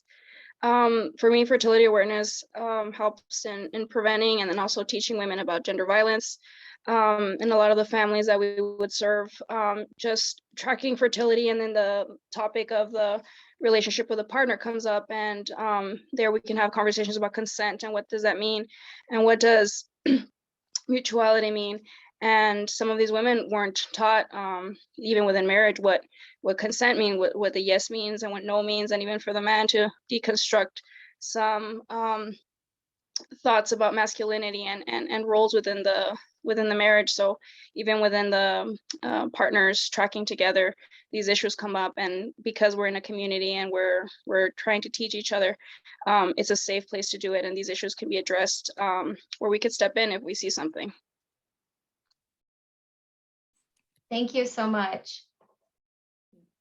So I see a hand up. Elise Ketch, if you want to go ahead and ask your question. Hi, yeah, thank you. Can you hear me? Yes. All right, so is it easier to teach a woman this method before the crisis or during the crisis, depending on their mindset? And also, why has this information been repressed for so long? Could I answer that one? I would love to answer that one. Because as somebody like I believe Allison or Krista mentioned who didn't hear about it till my 30s, I was blown away that I had access to this information, because it's the one type of fertility training that I feel like truly any socioeconomic level can reach it, right? Because it's free. It's learning about your body. It's the knowledge that's empowering women. And so when you look at the fact that the other alternatives all cost money, which is part of what's creating a lot of crisis scenarios here in the States, where women are saying, oh, birth control is so expensive, or even access to healthcare and getting in to see a doctor is so expensive. And yet this is something that's completely free. Like I tend to be a conspiracy theorist a little bit on the fact that it absolutely is a money issue. And so here you are, maybe you invest in training initially to understand your fertility, but then you're completely empowered, and it's not an ongoing expense that anybody can profit off of. And it is very frustrating how we've been kept in the dark. But at the same time, I think that we're starting to see it was kind of viewed more as like a thing religious people did at one point, but now it's becoming very mainstream. I'm seeing it more in the secular realm. I know for me personally, like I have my daughters on apps, like fertility tracking apps. So they have to put their cycles in there when they get their cycle. And then through that, even on the app, it'll tell you, okay, this is your fertile window right now. And they will start to see, okay, starting to understand their body. I think starting it very young is really important, because some people are going to have different phases at different times. And so when you understand, okay, I tend to ovulate right now, you chart that in the app, and then it doesn't come as a surprise later on. But we're seeing, Ricky Lake and her partner did The Business of Being Born. They did 2 documentaries on this, and they just came out with The Business of Birth Control, which is just talking about this industry of hormonal contraceptives and all of the plight that's followed it, how dangerous it is for so many women, how it a lot of times will mask symptoms. And I'm 38 now, so in my generation, seeing so many women have endometriosis or fibroids or fertility issues, and realizing they have been on birth control for the last 15 years while these issues have continued to develop because the medical community didn't want to actually treat them. And so when you come in saying, I'm having these symptoms, these things don't feel right, it's just, oh, here's this condescending, pretty little pink compact of pills, and go on your way, because we don't actually want to get to the root problem of what's going on with your reproductive organs. And that's a massive, massive issue. And so I think the more women can start when their cycle first starts and start understanding this and developing this familiarity and the body literacy they need, it's going to greatly empower them. It's going to take power away from a medical community to just, fill us with chemicals all the time. But it's also just a much, much healthier way to live. And so I highly recommend that as soon as, if any of y'all have daughters, and I talk about it to my sons as well and explain to them, what's going on with their bodies and their sisters' bodies. And I want everybody to know, because as Karina said, this is something that has to be a mutual conversation if we're going to create this cultural shift in consciousness that truly values women's reproductive abilities. That's so great that you mentioned the men, Destiny. My boys know more about the menstrual cycle than most men do, because they've heard me teach this since they were little bitty. Yeah, so it was, thank you. And when I teach sex education, when I have young men, the reality is that women are like chickens. We're gonna lay an egg and have an egg no matter what, right? Unless we're on a pill that keeps us from ovulating. But even then, the ovaries want to ovulate, and that's what they do. And sometimes and so even whenever we're taking medications, our ovaries just go ahead and ovulate. And so the piece is that we don't get ourselves pregnant. It's that men make women pregnant. And so you are so right, Destiny, that if we're going to have a paradigm shift in the conversation around fertility, we have to include the men, because it is sperm that makes a woman pregnant. That is how she becomes pregnant. And so in answering the second part of your question, Elise, like, when is it the best time to teach a woman? I would say whenever she comes in front of you. If you have a woman, no matter what situation she's in, now certainly we don't want women in crisis, right? That's never a good thing for women. But if there is a woman in crisis that is in one of these natural disasters, and they find themselves face to face with a group of people that are helping them, that have this in their toolbox, teach them, right? Now, certainly in a perfect world, young girls would start learning this right whenever they start to go through puberty, right? In a perfect world, we would have this in school, and that girls would learn about their body from the very, very beginning. That right whenever their body starts to go through that change, that they start to get this information.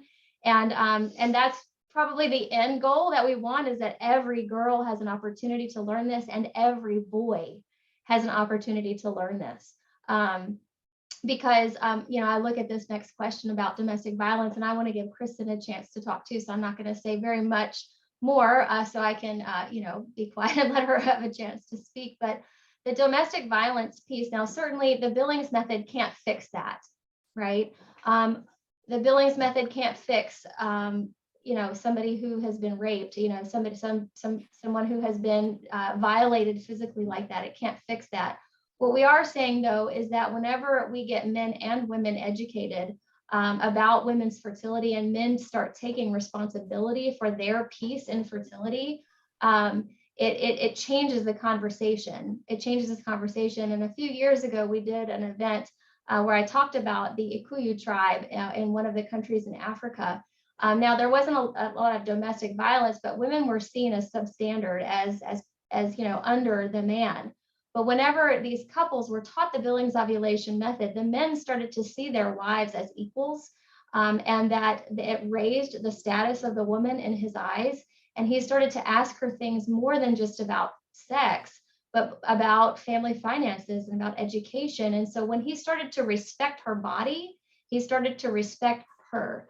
And that quote from Mother Teresa was just beautiful, is that all we're asking and all we're looking at is loving other people, loving the people in our lives, and having self-control, and seeing them not as something to be used, but as someone to encounter and love. So with that, I'm going to pass it over to Kristen. Okay, thank you. Actually, Kristen, I just like to jump in here and say thank you, Elise, for that question. And I would like to ask if anyone from the Italy team would like to talk about the first part of the question about when is the best time, because one of the things that struck me in that presentation was how there was a whole network of Billings teachers already trained because of the story of Anna Capella, I think it was her second name. And so I'm wondering if you could speak to that when the crisis hit, how prepared were you? How helpful was it to have that network, or did you have that network, and how did you mobilize? Because we're seeing that in other places too, right? Like after the typhoon, needing to mobilize quickly, and on the border, this need to constantly be mobilizing and responding. So I don't know if someone from the Italy presentation wants to talk a little bit more about that. Yes, thank Monica. And yes, I mentioned the work of Billings method in Italy because I think that for many reasons, because this was an experience in Italy. For the other reason was because I found, we found thinking together an extraordinary link between the history of Pakistan, starting in Pakistan, the meeting of Dr. Capella with the Dr. John and Evelyn Billings, and then in Italy. In Italy, we have a very important network of Billings Ovulation Method teachers, because starting from 1976, as I said, there has been a great work of teacher training, always in contact with the Billings team in Australia. This network is very spread because Italy is very big. And so this spreading in every region, and also we have teacher training schools in quite an every region in Italy. And that's why this spreading can be can assure the service of Billings Ovulation Method in many also far places, from region, far city, from the center. And we maintain a very strict contact because we have a group of regional coordinators for every Italian region. And then we do a formation along for every year. We organize a meeting of formation, conferences, and also courses. What I think interesting is that I think also in your regions, but in all your countries, but the question is that we have different contexts in which we can teach. And what this is I found very interesting in this experience is that the need of having a mean of regulating fertility was born from a general dialogue. Our team, so the team of sisters before, met the migrants for listening their needs, their desires, and they began to ask help for this field, for this topic, for regulating fertility, for being helped in the relationship with husband, and they try to give an answer to a real need. It's interesting that they said we were afraid to impose something, to propose and to impose, but immediately after the little beginning, women asked for more help, for more contact, more meetings, and more knowledge.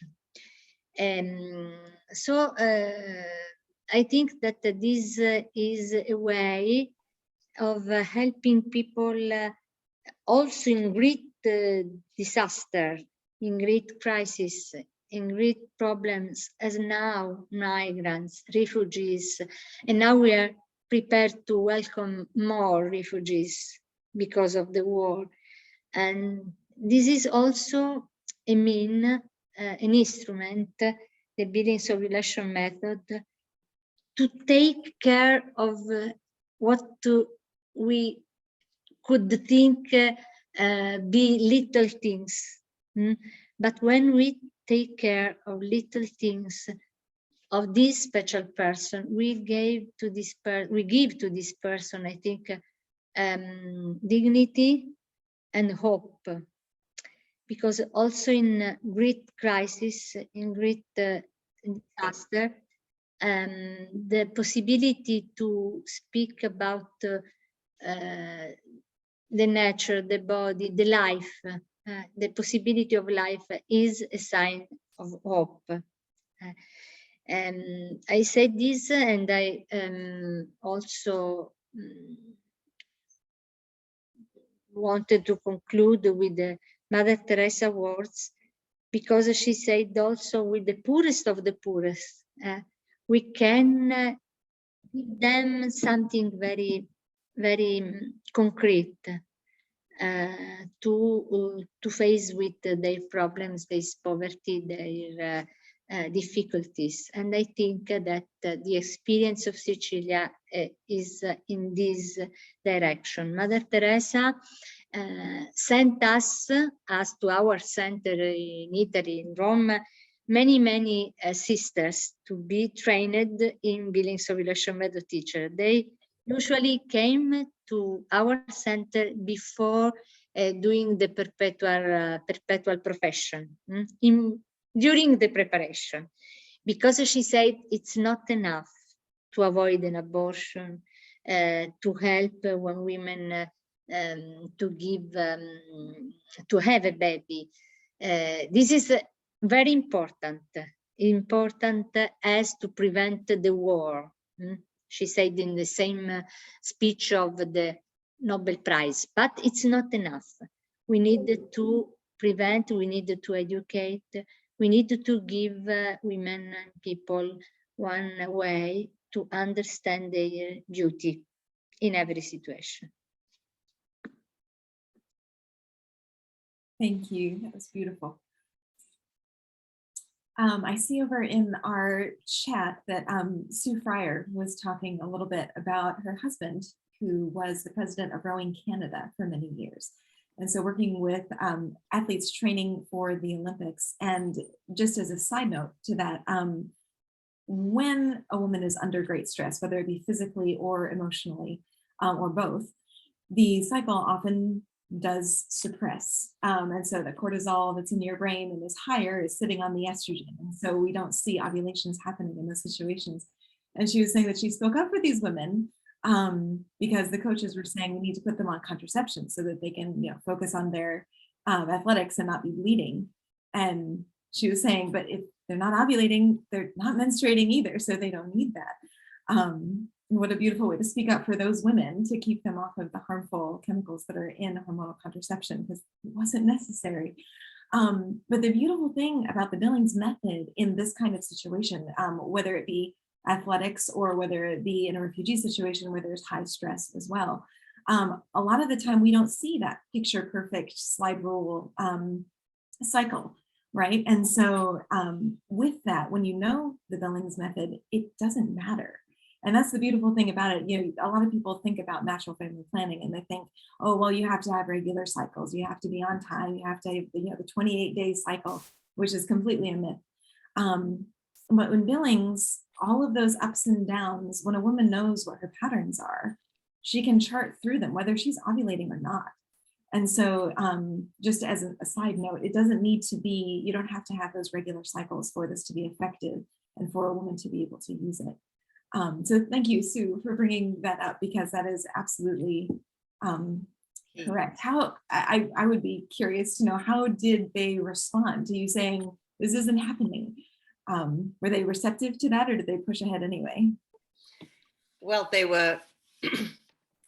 just were ignorant. They didn't know. So I was talking to the moon, and but I was very interested to see that the lightweight women who didn't ovulate at all during the Olympics or during the training, but 3 months after, 3 of the lightweight women in the Canadian teams became pregnant. And James Brown, Professor James Brown, has done a study through Harvard, and I haven't been able to get a copy of it because it was a PhD, a student who was writing it in combination with him. And I couldn't track the student, but 3 months after coming off this extreme physical activity, ovulation returns. And they became pregnant. And this one coach said to me, I couldn't believe that so-and-so became pregnant.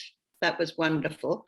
And so I see these girls and boys who've been born over the years through the Billings method, and it's been very rewarding. But I do find that the coaches needed some instruction in the Billings method, and I did try, and but nothing's happened. So I hope one of you will be able to talk to the rowing world because it's such important information.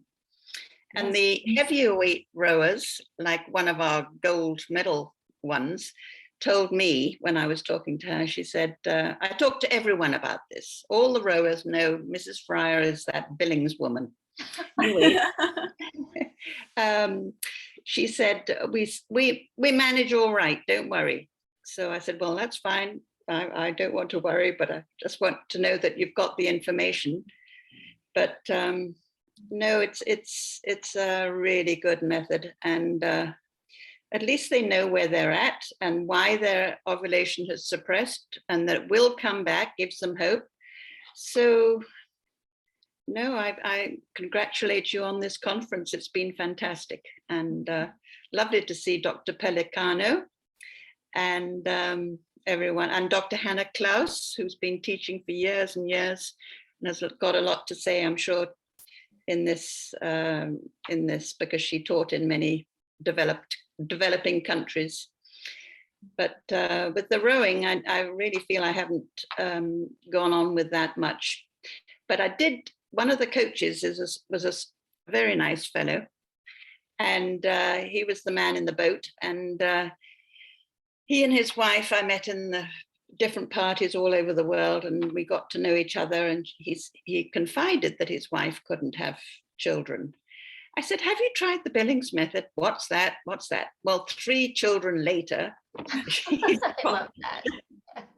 Anyway, I'm going to leave you, but thanks for, I had to write that in the chat room. So thank you. Thank you, Sue.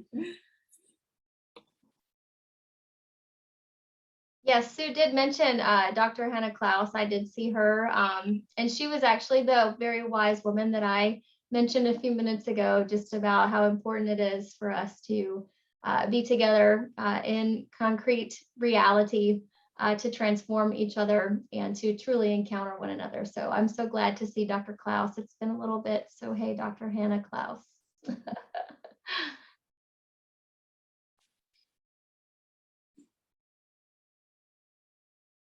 Monica, did you want to go and circle back to the question about domestic violence? Did I see that in the chat?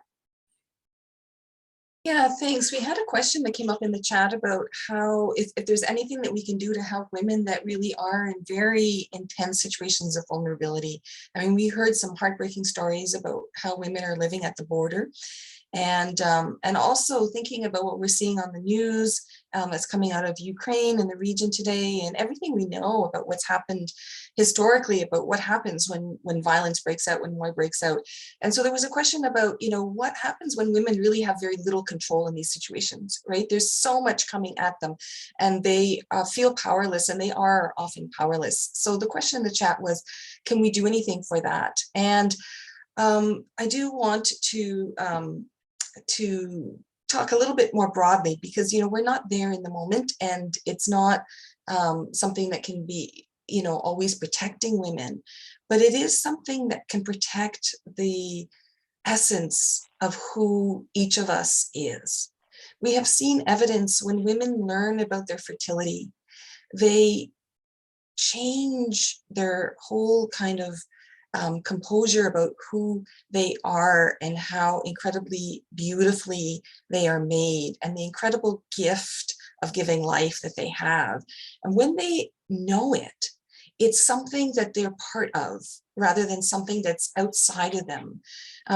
Many women grow up with the fear of becoming pregnant, and they don't even really understand, you know, that, you know, how they can be actors in preventing that. And so it's kind of this outside fear that they have. And so it gets put together with also the fear of violence, something that comes at them from the outside. And so we found in many studies that women, when they learn about their fertility, it changes that sense of this is something out of my control to this is who I am, and it's beautiful and it makes me stronger. And so I think when women do find themselves in incredibly terrible situations of violence and being out of control and being vulnerable, they are able to respond to it in a stronger way. They are able to respond to it out of a position of confidence and beauty and strength. And we do see that it helps in the healing. It doesn't take away the trauma or the pain, but it helps in the healing because they are a different person because of how they understand their fertility. And it goes back to the mission that WOOMB International has, that this is information that every woman should know. And so if we are able to achieve our mission, then we will be, by extension, helping women when they find themselves in a time of extreme crisis.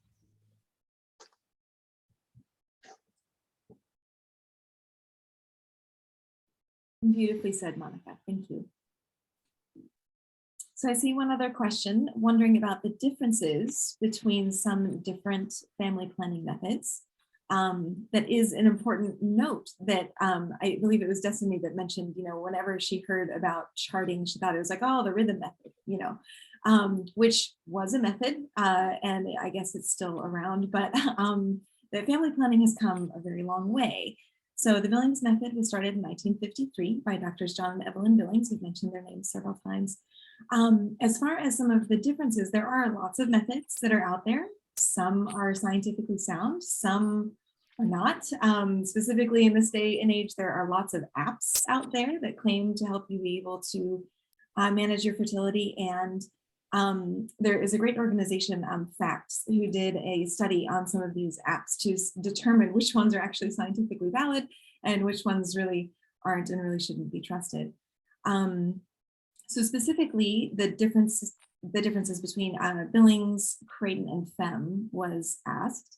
So I could take this one, but is there anyone else that would like to weigh in about some of these differences? I saw a no. Okay, I'll continue on then. So some of the main differences, Billings is really tailored to every woman in every circumstance. So it is a method that is based on sensation primarily of the cervical mucus. And the other methods that have kind of sprung off of Billings throughout the years have taken some of the Billings science and then changed it to be able to fit their rubric. And so when Creighton has become more of a visual method with the cervical mucus, still looking at cervical mucus, but trying to standardize it in such a way that I think a lot of the time we don't catch all women. Like they have standardized it to make it easier for doctors to be able to interact with the client without speaking to them as much as maybe we need to in Billings. But when you do that, you also miss a lot of the nuances that can be in a woman's chart and a woman's cycle. And so I'm not sure if that answers the question fully, but from my experience, I actually have charted other methods before finding Billings, and Billings is by far the most easy and the most tailored to every individual woman because we're not all exactly the same. And so it does an excellent job meeting us all where we are, no matter what.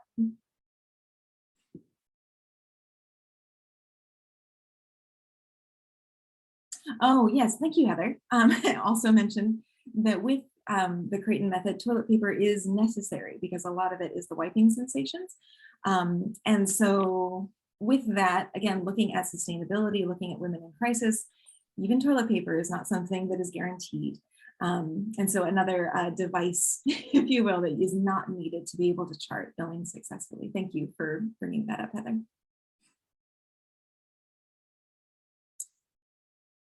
All right, are there any other questions out there before we wrap up? We are almost at time. Thank you again so much for all of you coming today. Over in the chat, it was mentioned or asked if this is being recorded and where you can get that recording. We've put the link to our YouTube channel.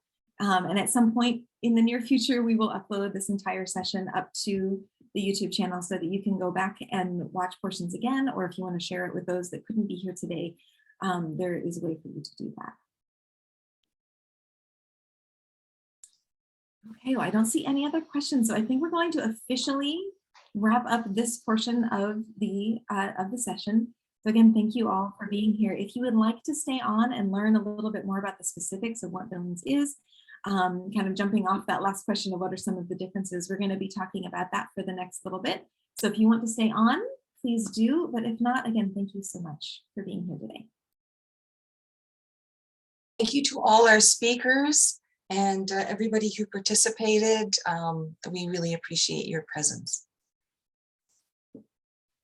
Goodbye, thank you, have a good job, and also goodbye from all the Italian team. Bye-bye. Bye. See you, bye.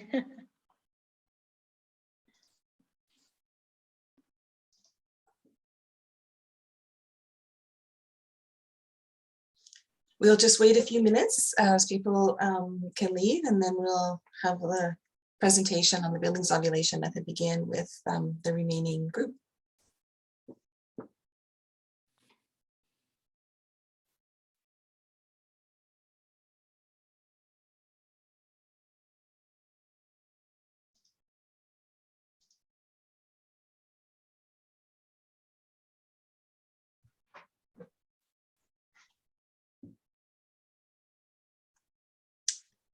Whoever had host last, if you could pass host over to me, I'll start the slide presentation.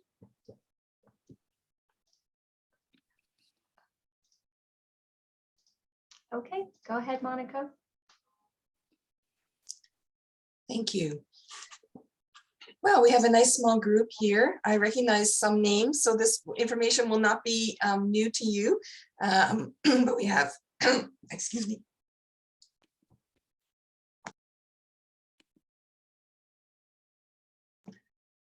Sorry about that. I've been talking for too long. We have a strong team of Billings Ovulation Method teachers here.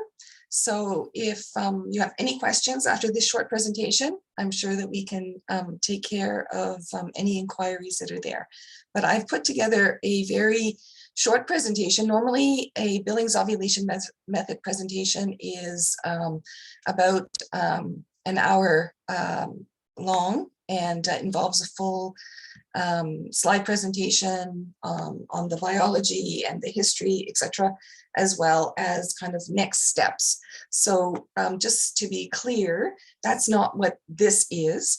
So this is to give you an idea of what we're talking about when we talk about a natural method of family planning or fertility awareness.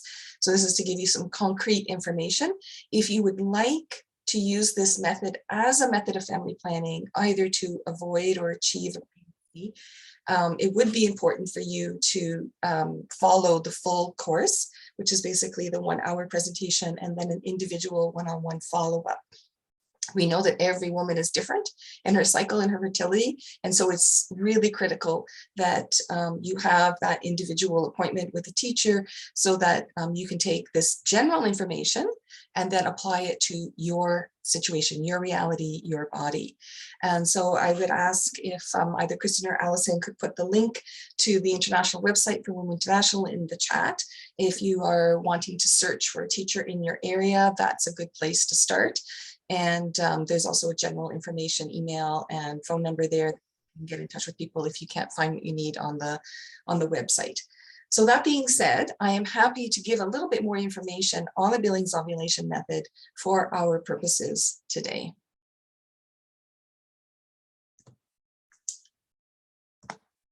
So fertility awareness is getting to know your body and then using that information to either achieve a pregnancy. And as was mentioned in our presentation, we have many people now who are looking at infertility or low fertility or challenges in fertility as an issue. So last year at our presentation, we had Dr. Marguerite Duane talk about how she believes that natural family planning is the only true method of family planning, because if we look at contraceptives as family planning, it only prevents. If we look at medical interventions for helping us to achieve, it's only on achieving. But if we look at a fertility awareness-based method, like Billings Ovulation Method, it's the whole complete family planning, because it helps us to achieve a pregnancy, but also helps us to postpone a pregnancy if that is what we're looking for at that moment in our life journey. A bonus of a fertility awareness-based method of natural family planning is also, it's a great way to get to know our bodies, and a great way for us to understand when maybe something's not right. It's been referred to already in the presentation that being on hormonal contraceptives, whether it's a pill or a patch or an implant, it will take over our cycle. It will change the ability for our hormones to do what they need to do. And so it will mask any health issues that we may have. And also sometimes we know with some serious health issues, the symptoms are very minor, they're very mild, and they can be missed if we're not really in tune with what is normal for us. And so a bonus for using Billings Ovulation Method is that it is a great way to monitor our reproductive health and to stay on top of it. What are we learning in Billings Ovulation Method? We are learning about patterns.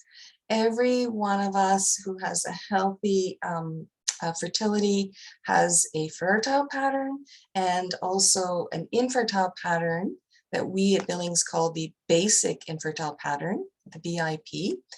And you learn what your pattern is. You learn how to determine and how to monitor your own pattern. And we're not looking at a textbook kind of definition, but rather getting to know what is familiar to you. So the textbook definition for fertility is a changing, developing pattern of variable length. So it's not a specific, you must, in order to see your fertility, you must find this or observe this, but rather you are looking for a changing, developing pattern. And for one woman, that will look different than another woman, but it will all be within a range of what we know to be signs of a fertile pattern. So we teach that range, and then in your own observations, you are able to see how what that looks like for you.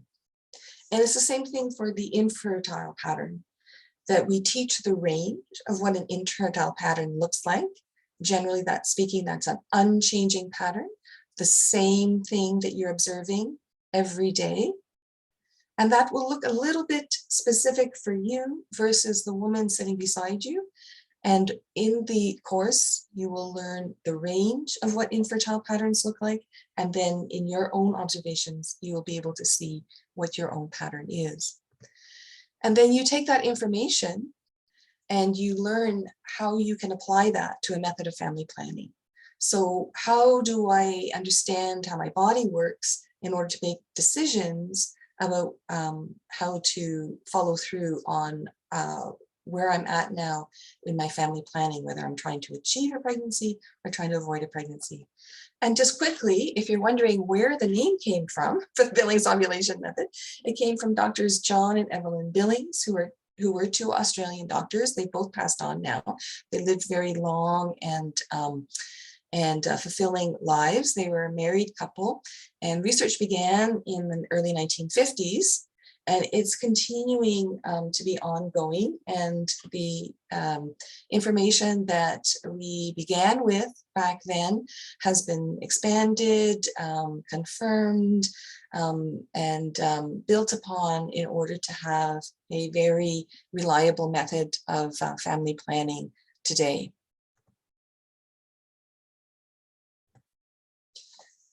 So I'm going to spend some time on this slide. By the way, if you have any questions, we're a nice small group now, so please just unmute yourself and jump in. Because I'm showing the presentation, I can't see everybody's face, so I wouldn't be able to see you necessarily if you put your hand up. So please do jump in if you have any questions, especially around this slide, because there's a lot going on here. And I just want to explain kind of how we know what we know. And this really, for me, goes to the empowerment part that I spoke of in the presentation and that many other people referred to throughout the presentation. That it's not just being told, you know, when you see this, then you do that. But it's for a woman to really understand how she knows when she's fertile and when she's not. And to understand what she's seeing when it changes. And so for an extreme athlete to look at Sue's example, or to look at a woman who's, experiencing nutrition depletion, so in a famine situation or in a food insecurity situation, or a woman who's very insecure, feeling very vulnerable, like in the stuck at a border or fleeing for her life in a war situation. All of those things can change our regular patterns, and being able to understand that that is a normal reaction, and to be able to anticipate when that may change or what we can do to help it change back to healthy fertility is a very empowering and very comforting thing for women to have. Otherwise, it's just one more unknown, one more thing out of her control.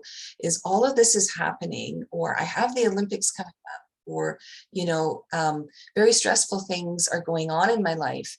And on top of that, my periods are all over the map. I don't know what's going on. I'm not bleeding. Am I pregnant? Maybe I'm pregnant. I can't get a pregnancy test because all the pharmacies are closed, or I'm stuck with the, isolated by the flooding, and I don't know.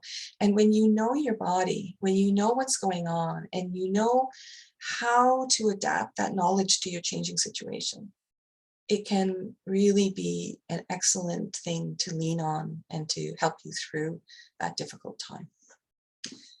So this is how we know what we know. A woman observing, and you'll be taught in the full course exactly what that means to observe, but a woman observing is being shown here on the bottom line. Each little cube represents one day in the woman's life. And all of those colors and images represent what she understands to be happening with her fertility. Now, this is one slide that I often feel I need to just reinforce what Kristen was saying earlier, that we don't need a regular cycle. We don't need to have that perfect 28-day chart. Even though that's what we're showing here on the screen, this is just an example. It's just a sample. Your cycle could be shorter than this, longer than this, all over the map. It doesn't matter, because what we're looking at is each and every day, each and every one of those blocks, you will be confident and know where you sit in your cycle. So whether it's 28 days of blocks or longer or shorter, it does not affect the reliability of this method. So we can see here this woman in the first 4 days of her cycle, first 4 blocks, she has experienced menstrual bleeding. She recognizes it as heavy bleeding, as her familiar bleeding, and she has indicated it with a symbol of red, which means that she is having her menstrual bleeding. Now, if we were to be taking samples of hormones, like were done in the many studies that we did with the Billings Ovulation Method over the years, we would be able to track the hormones of what's happening for this woman. So we can see here that her hormones are showing a inactivity, a flatness. You can look at those lines, those red and blue lines just above the bottom bars. It's showing that when she's menstruating and for those first few days, we can track that her hormones are not active, that this is an indicator of the infertile time. And if we were doing ultrasounds which we sometimes do, we would be seeing that what's happening with her endometrium, the building of the uterine lining, which is part of our fertile cycles, and with the ovaries and the eggs in the ovary, that at the beginning of the cycle, there is no egg present. Ovulation has not occurred yet. I mean, there is an egg present, sorry, there is no matured egg present, and ovulation has not occurred yet, and the endometrium lining has not built up yet. It is not yet ready to receive a fertilized egg. So at the beginning of a woman's cycle, at the beginning of every woman's cycle, there is infertile time. How long that continues for is based on the individual woman, but you can know by your observations. So this woman is observing for 4 days. She is indicating either through that plain green that is there on those days 5 to 8, that she either has the universal basic infertile pattern, which is dry nothing. So when we talk about observations, we're talking about what she sees in terms of secretions coming at the exterior of the vagina, or sensation that she has on the vulva, on the exterior of the vagina. So the way, so what is the source of this? Is there is a thick mucus plug in the woman's cervix. And we know that when the hormones change in a woman's body, it affects the mucus in the cervix. This is a very simplified version. You get the fuller version in the fuller presentation. But with the introduction of estrogen and other hormones, this thick mucus plug that is in the woman's cervix changes, the mucus changes, and with gravity, it falls to the outside of the woman's body. And what it changes to is a substance that looks very much like raw egg white. So if you can imagine raw egg white, you know, when you're cracking an egg and you're trying to separate the egg from the white from the yolk, that egg white will be clear but also white, and it will be stretchy and slippery. And these are the characteristics of fertility in what you observe. And so you can imagine if this was on the outside of the vulva, you would feel a wetness, you would feel a slipperiness, not in your touch, but just in the sensation that you tune your mind as you go about your everyday activities. So you would feel this sensation of wet, slippery. These are different words that different women use. You might also see this mucus, and it would look again like a raw egg white. And so in the course, women are taught more specifically, more particularly, how to observe what they're observing. But we can see here, back to this chart, that the woman whose cycle this is, she has observed something. She has either felt it or seen it, or perhaps both. And she has marked on day 9 that she has observed a change. So she knows her patterns, and she has been marking from day 5 to 8 that she has a basic infertile pattern. So her universal one of either dry nothing, or her particular one of an unchanging, everyday, same thing pattern. So with confidence, she marked that on days 5 to 8. It's corroborated by looking at what's happening with the hormones above. Then we see the hormone estrogen begin to rise. It's spelled a little bit differently there than maybe what we're used to with the OES, but that's the hormone estrogen that's being tracked. It's beginning to rise. The woman is unaware of that, but she can observe it. She observes the results of that in the change of pattern. So she observes a change from what she learned to be her basic infertile pattern to what she has learned to be her fertile pattern. And for the next 5 days, the woman continues to observe a changing, developing pattern. And we see estrogen continuing to rise. And we see the endometrium beginning to fill in. And on the top, we see that the egg cell is beginning to mature, and it's about to be released. And then we see other hormones coming into play, and this results in ovulation. In order to have a complete ovulation, we need to see 3 hormones peaking and 1 hormone being low in a 24-hour period. This is very complex and very precise. And every woman has a different relationship with this process. Some women are very immune to stress, to change, etc. So they go through life with pretty regular cycles. Other women are quite sensitive, and they'll notice any kind of stress or change, good or bad, can put them a little bit off in their hormones. So even, taking an exam, moving to a new city, starting a new job, graduating in a course, taking a vacation, or experiencing stress, being afraid, feeling vulnerable. Those kinds of good and bad stress can change this kind of alignment of the hormones. And therefore, a woman could see signs of her fertile pattern, but not actually ovulate. And this is a very, very important feature of the Billings Ovulation Method that I have found that has helped many, many couples that I've worked with, many women that I've worked with, that have come for help in achieving a pregnancy, that they have been menstruating regularly for most of their lives, and they even knew some of the signs of fertility and could say, yes, I had mucus, I felt mucus, I knew I must have been fertile. But they didn't know the full method, and so they were not able to monitor whether they were actually ovulating or not. And so it was only when they were having difficulty conceiving and they learned the method completely and more investigation was done that they realized that they were not, in fact, ovulating or not ovulating regularly in a complete ovulation that could result in conception.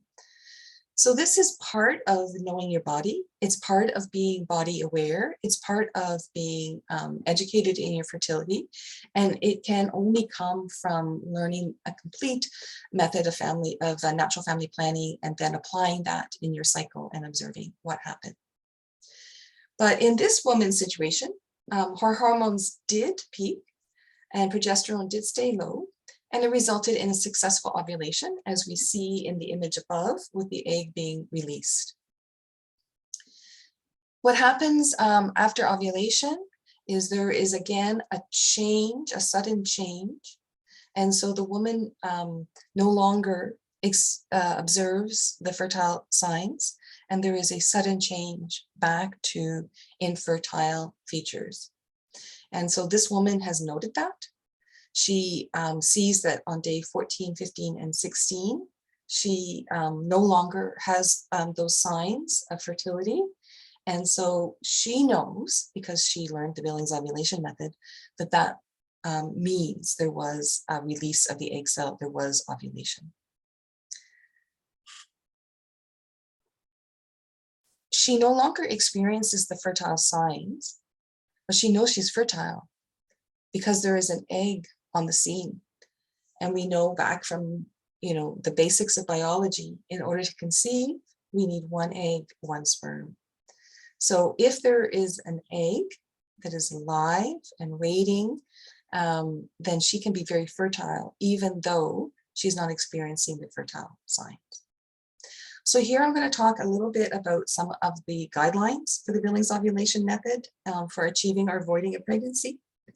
We will go into these in much more detail in the full presentation and after you've had an appointment, but just to give you kind of an idea of how this method works so that you can follow us with the we know how we know.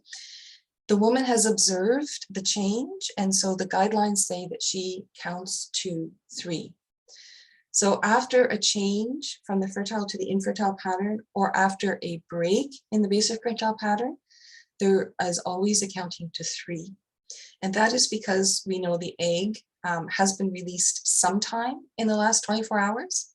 We cannot be precise as to exactly when, but we know it's sometime in the last 24 hours, and we know that the egg can live up to 24 hours. So if the woman knows she ovulated sometime on day 14, she abstains that day completely. If she wants to avoid a pregnancy, if she wants to achieve a pregnancy, that will be one of her focus days for sexual intercourse, because she knows that at some point the egg is going to be released and she is quite fertile. And then she would also see day 15, the next day, as a very strongly fertile day, because at some point in that 24 hours will be when the egg dies if it is not fertilized, but there's still a possibility of conception. So if she's trying to avoid a pregnancy, she would still consider herself very fertile on that day and would abstain from intercourse on that day. And then we add a third day, because there are some minority situations that we need to take into account. Billings Ovulation Method says that it has a 99% plus effectiveness in avoiding a pregnancy when it is learned correctly, understood correctly, and applied correctly. And in order to get the 99% plus effectiveness in avoiding a pregnancy, we need to assume, you need to assume that you are the most fertile person in the world and that every minority situation applies to you.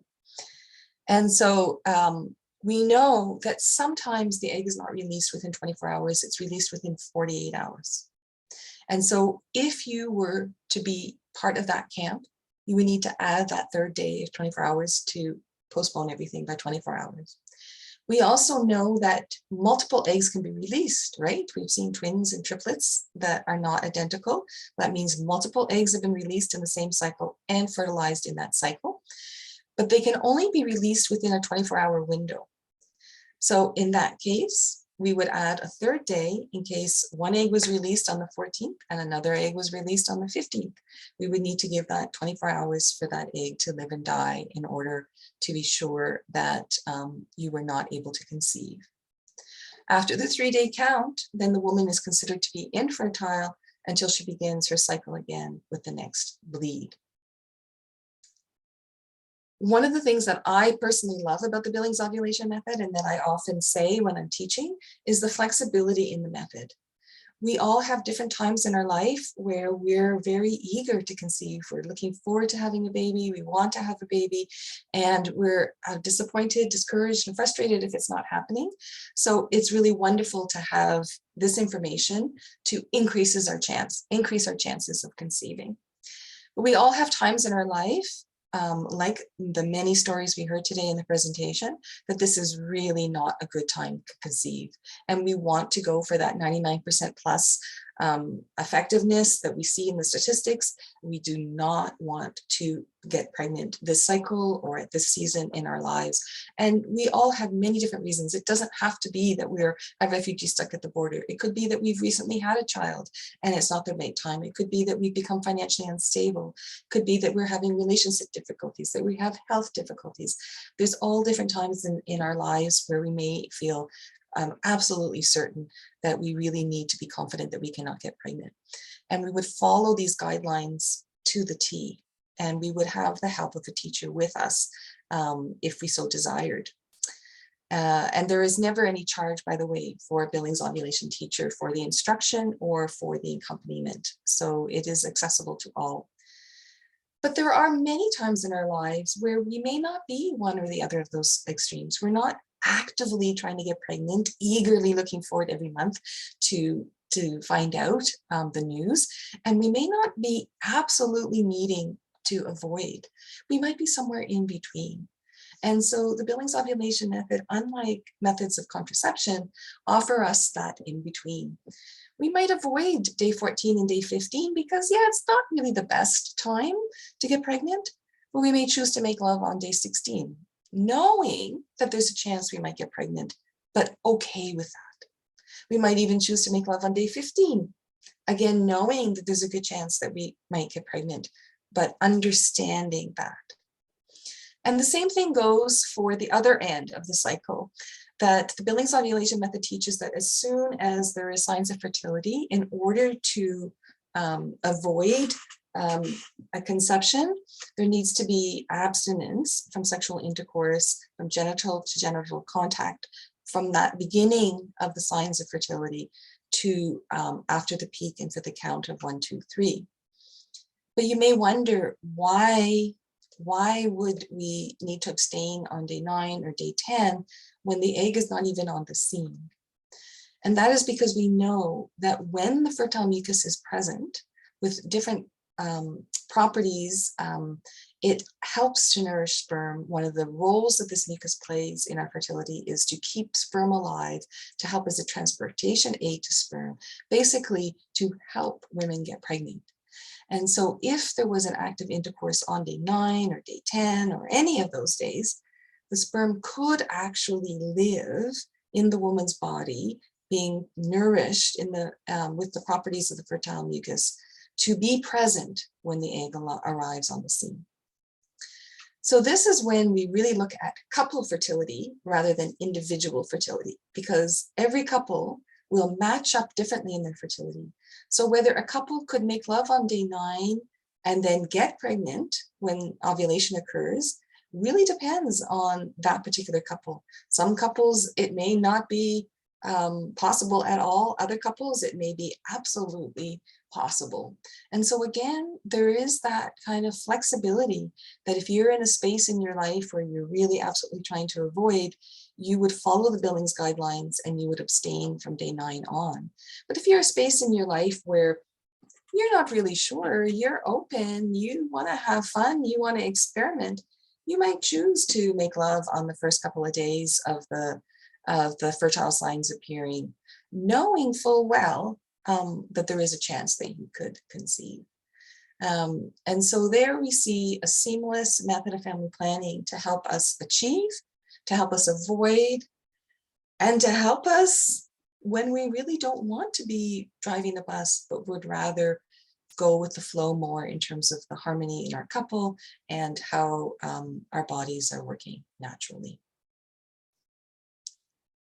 So if there, I'm going to leave this slide now, and unless there's any questions or particular comments from some of the other Billings teachers out there, that something that I missed. Otherwise, I'm just going to have a couple of other little information slides and then I'll finish the presentation.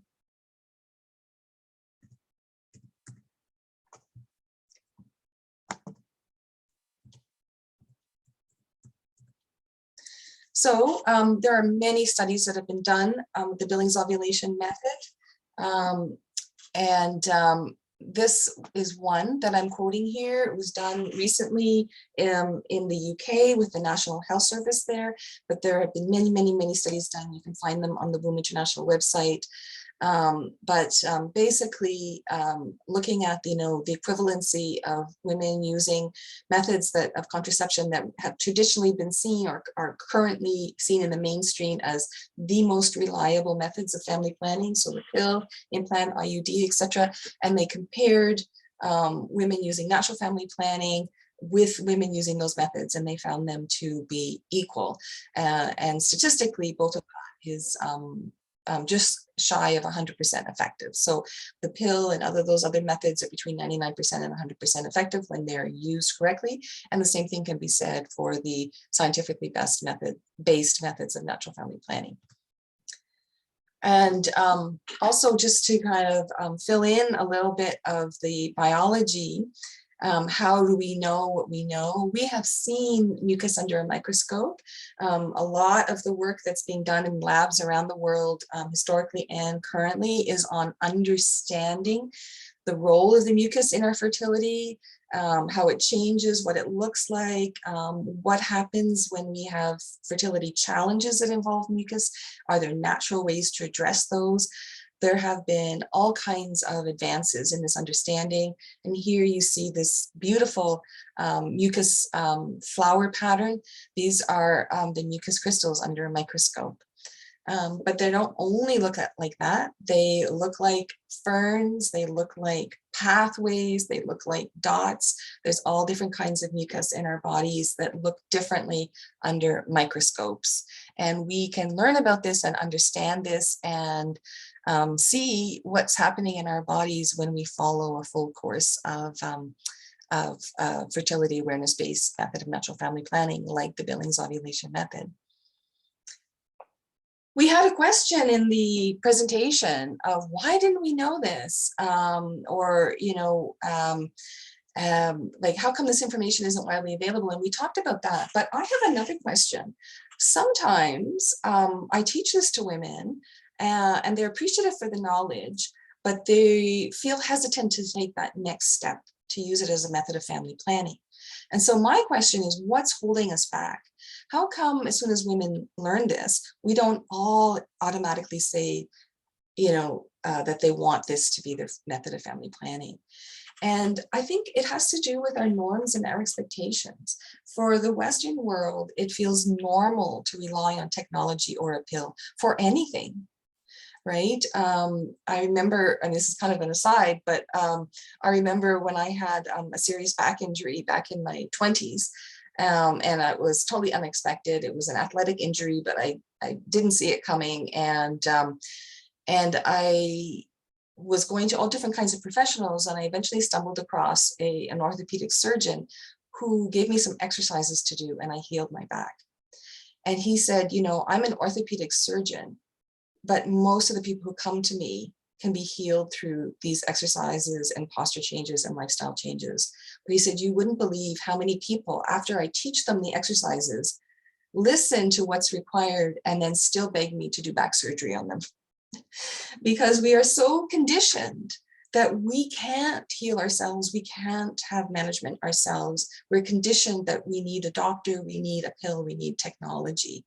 And so part of the work of moving to a more natural method is our own interior work of trusting our bodies, of being able to have confidence in our abilities. And this, when we achieve this, this is such a exciting and powerful, positive feeling.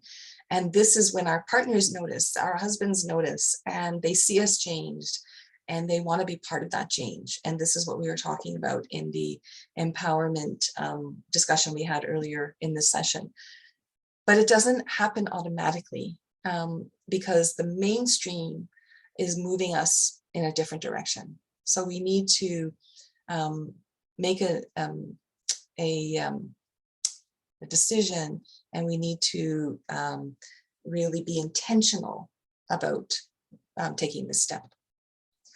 So I just wanted to talk a little bit about the apps because it is such a common question that we have. We talked about apps a little bit in the presentation, and there are all kinds of apps that are out there.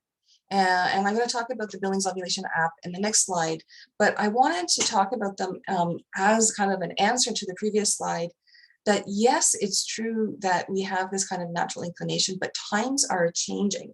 And the World Health Organization has said that fertility awareness-based methods, natural methods, are going to be the future of family planning in the world.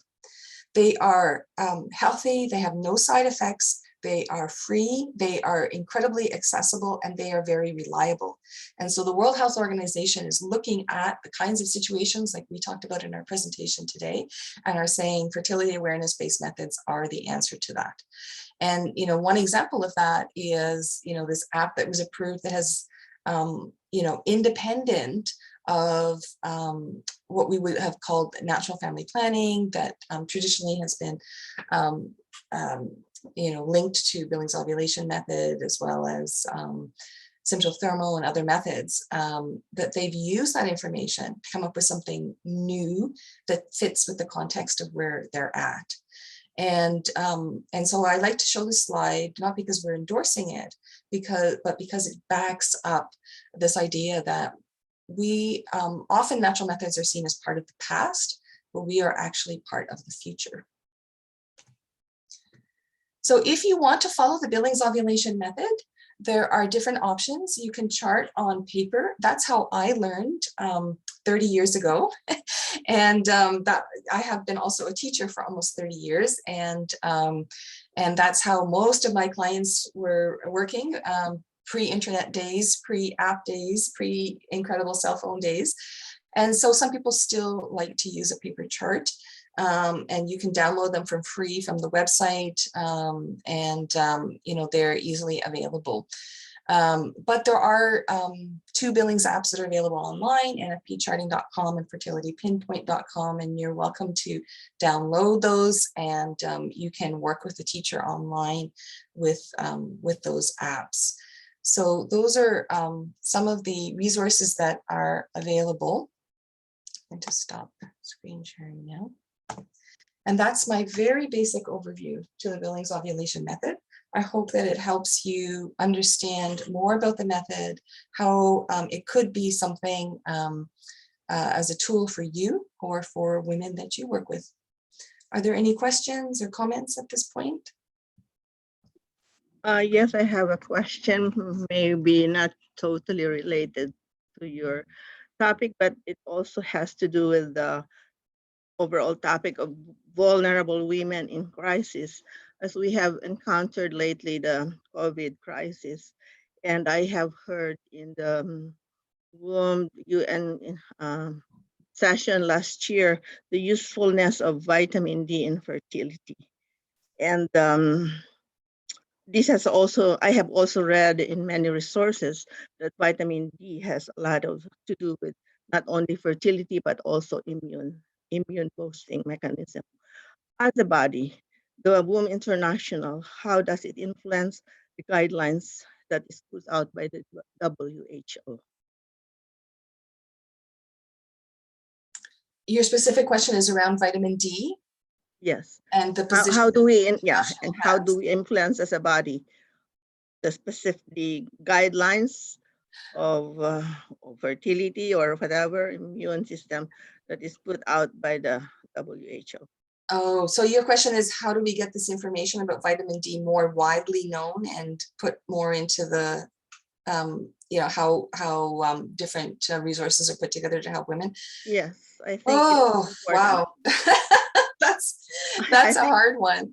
That's a Yeah. hard one. I mean, it's the bigger question of how do we, I mean, we've referred a few times in the session to we're the missing piece, you know, or we're a missing piece to this. And that is our challenge, is even just to bring, you know, natural methods or fertility awareness methods into the discussion is a challenge for us. And when we do that, though, when we have a audience, when we have an opportunity, we try to expand that as far reaching as possible. So like you heard last year, that would include information we know about vitamin D, because that helps women. We've also done other sessions on women's health concerns like polycystic ovarian syndrome, and we've also done sessions on looking at other health tests and things like that that are done, and how we can make them more accessible and easier. That, you know, we've tried to expand, you know, how we can help in many different directions. But how do we expand the audience of who's hearing that? That is our ongoing challenge.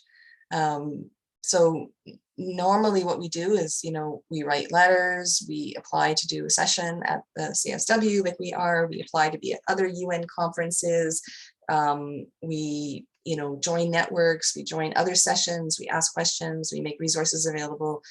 But it is something that often people don't even think about. We're not invited to places because they didn't even know that we could be invited, that there was such a thing as a natural method that could be part of the puzzle.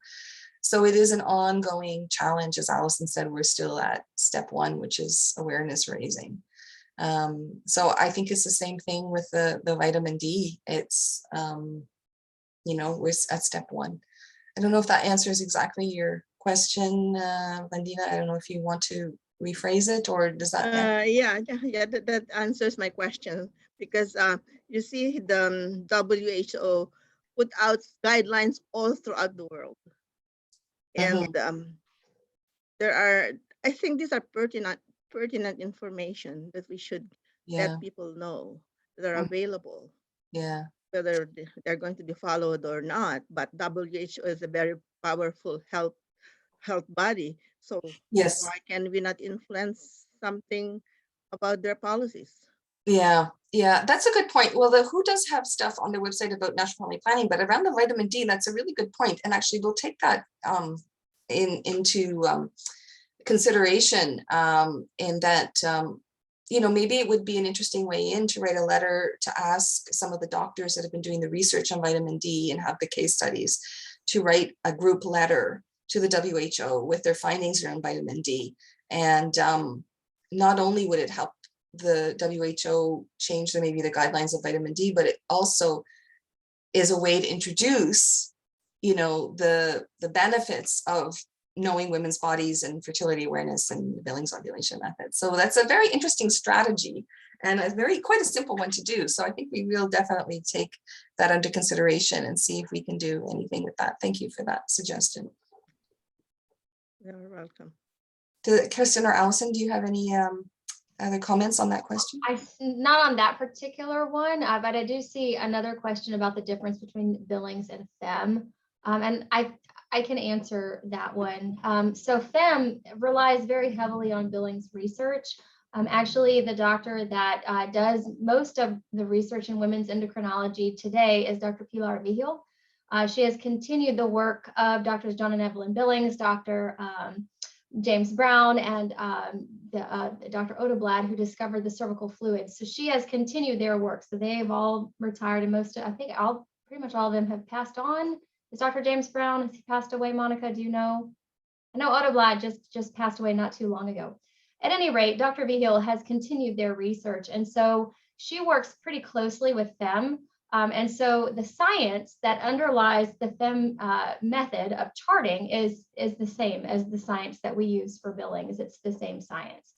So the difference with FEM, though, is that their charting colors are a little bit different. And they aren't so much a family planning method as they are a medical management method. And so with FEM, they really look at how the cycle is an overall picture of a woman's systemic health. And so when there are abnormalities that show up in the hormonal patterns on their charting system, there are protocols that doctors can follow to diagnose underlying hormonal abnormalities. I've seen the book. I used to have it. It got lost in the mail, but it's a flow chart really of all the reasons why women go to their doctor, right? Heavy periods, painful periods, no periods, pimples, headaches, depression, hair loss, hirsutism, hair overgrowth, lots of reasons why women present at their doctor or their OBGYN.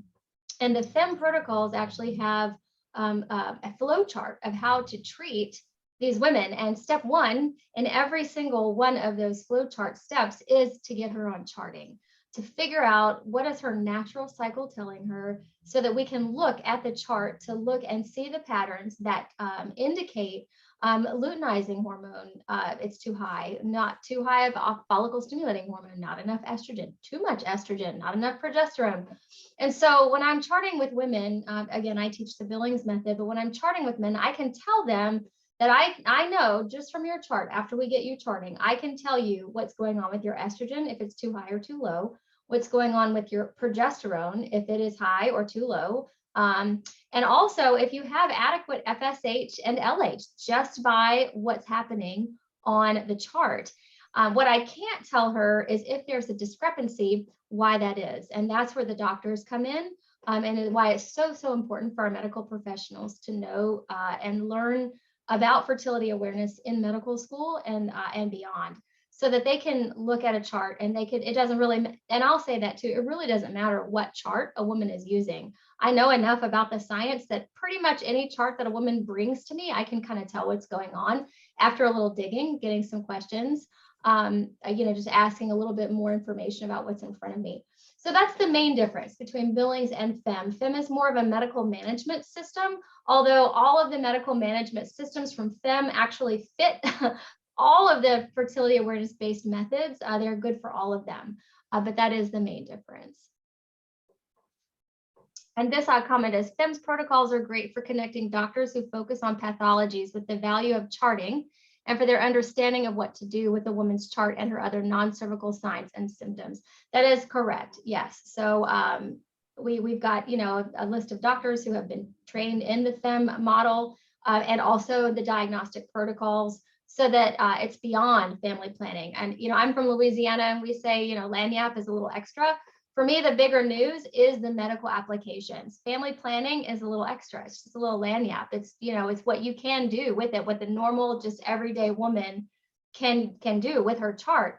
But then when you look at adolescents, right, who aren't sexually active, they're not really, they're not thinking about pregnancy. They don't really care about babies because they're not really ready for that. And so they just want to know about their bodies. And so when I teach adolescent girls, it's important for them to have ovulation awareness, because ovulation is a sign of health in women. And so we teach adolescents ovulation awareness. And so that whenever they do get to the place where they're ready for thinking about, you know, babies and the future and being a mother, they have this foundational body literacy that it just to build upon already. They don't have to relearn it.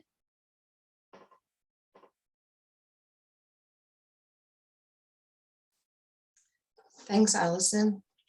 I see that we're almost a whole hour past our finish time, which is great. You've all kept the energy going for this long. But I think it's time to wrap up. Are there any last minute questions or concerns that we haven't been able to address? Any links that we can put in the chat for you or anything like that, just before we say goodbye? Will your talk also be in the YouTube link?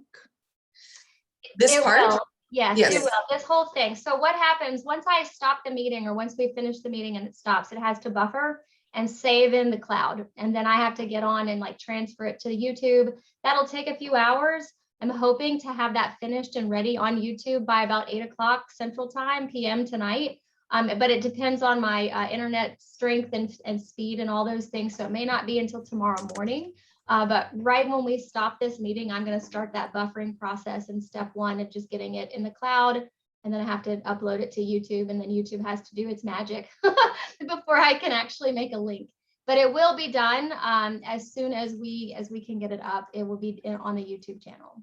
Yeah, so both sessions, the first and this Yes. part. Mm-hmm. Thank you. Yes, you're welcome. All right, so we will close down the recording then and get it ready to go up. Thank you all for your participation here, and know that there are full presentations of the Billings Ovulation Method available online. So if you're really interested in teaching the method, there are wonderful videos with slides, and that really has all the information. What I gave here was really kind of the impromptu summary that was connected with what we were doing here today. So if you're really wanting to use this recording as a way of teaching the method, please do refer to the WOOMB International site to have better resources and also to connect with a teacher. But if you're interested in watching this in terms of how we understand more about the method in relation to our work at the UN and thinking of things in a more global context, then you're welcome to use this. So thanks to everyone, and wish you all a good rest of your day, evening, night, and we'll see you next year at the CSW.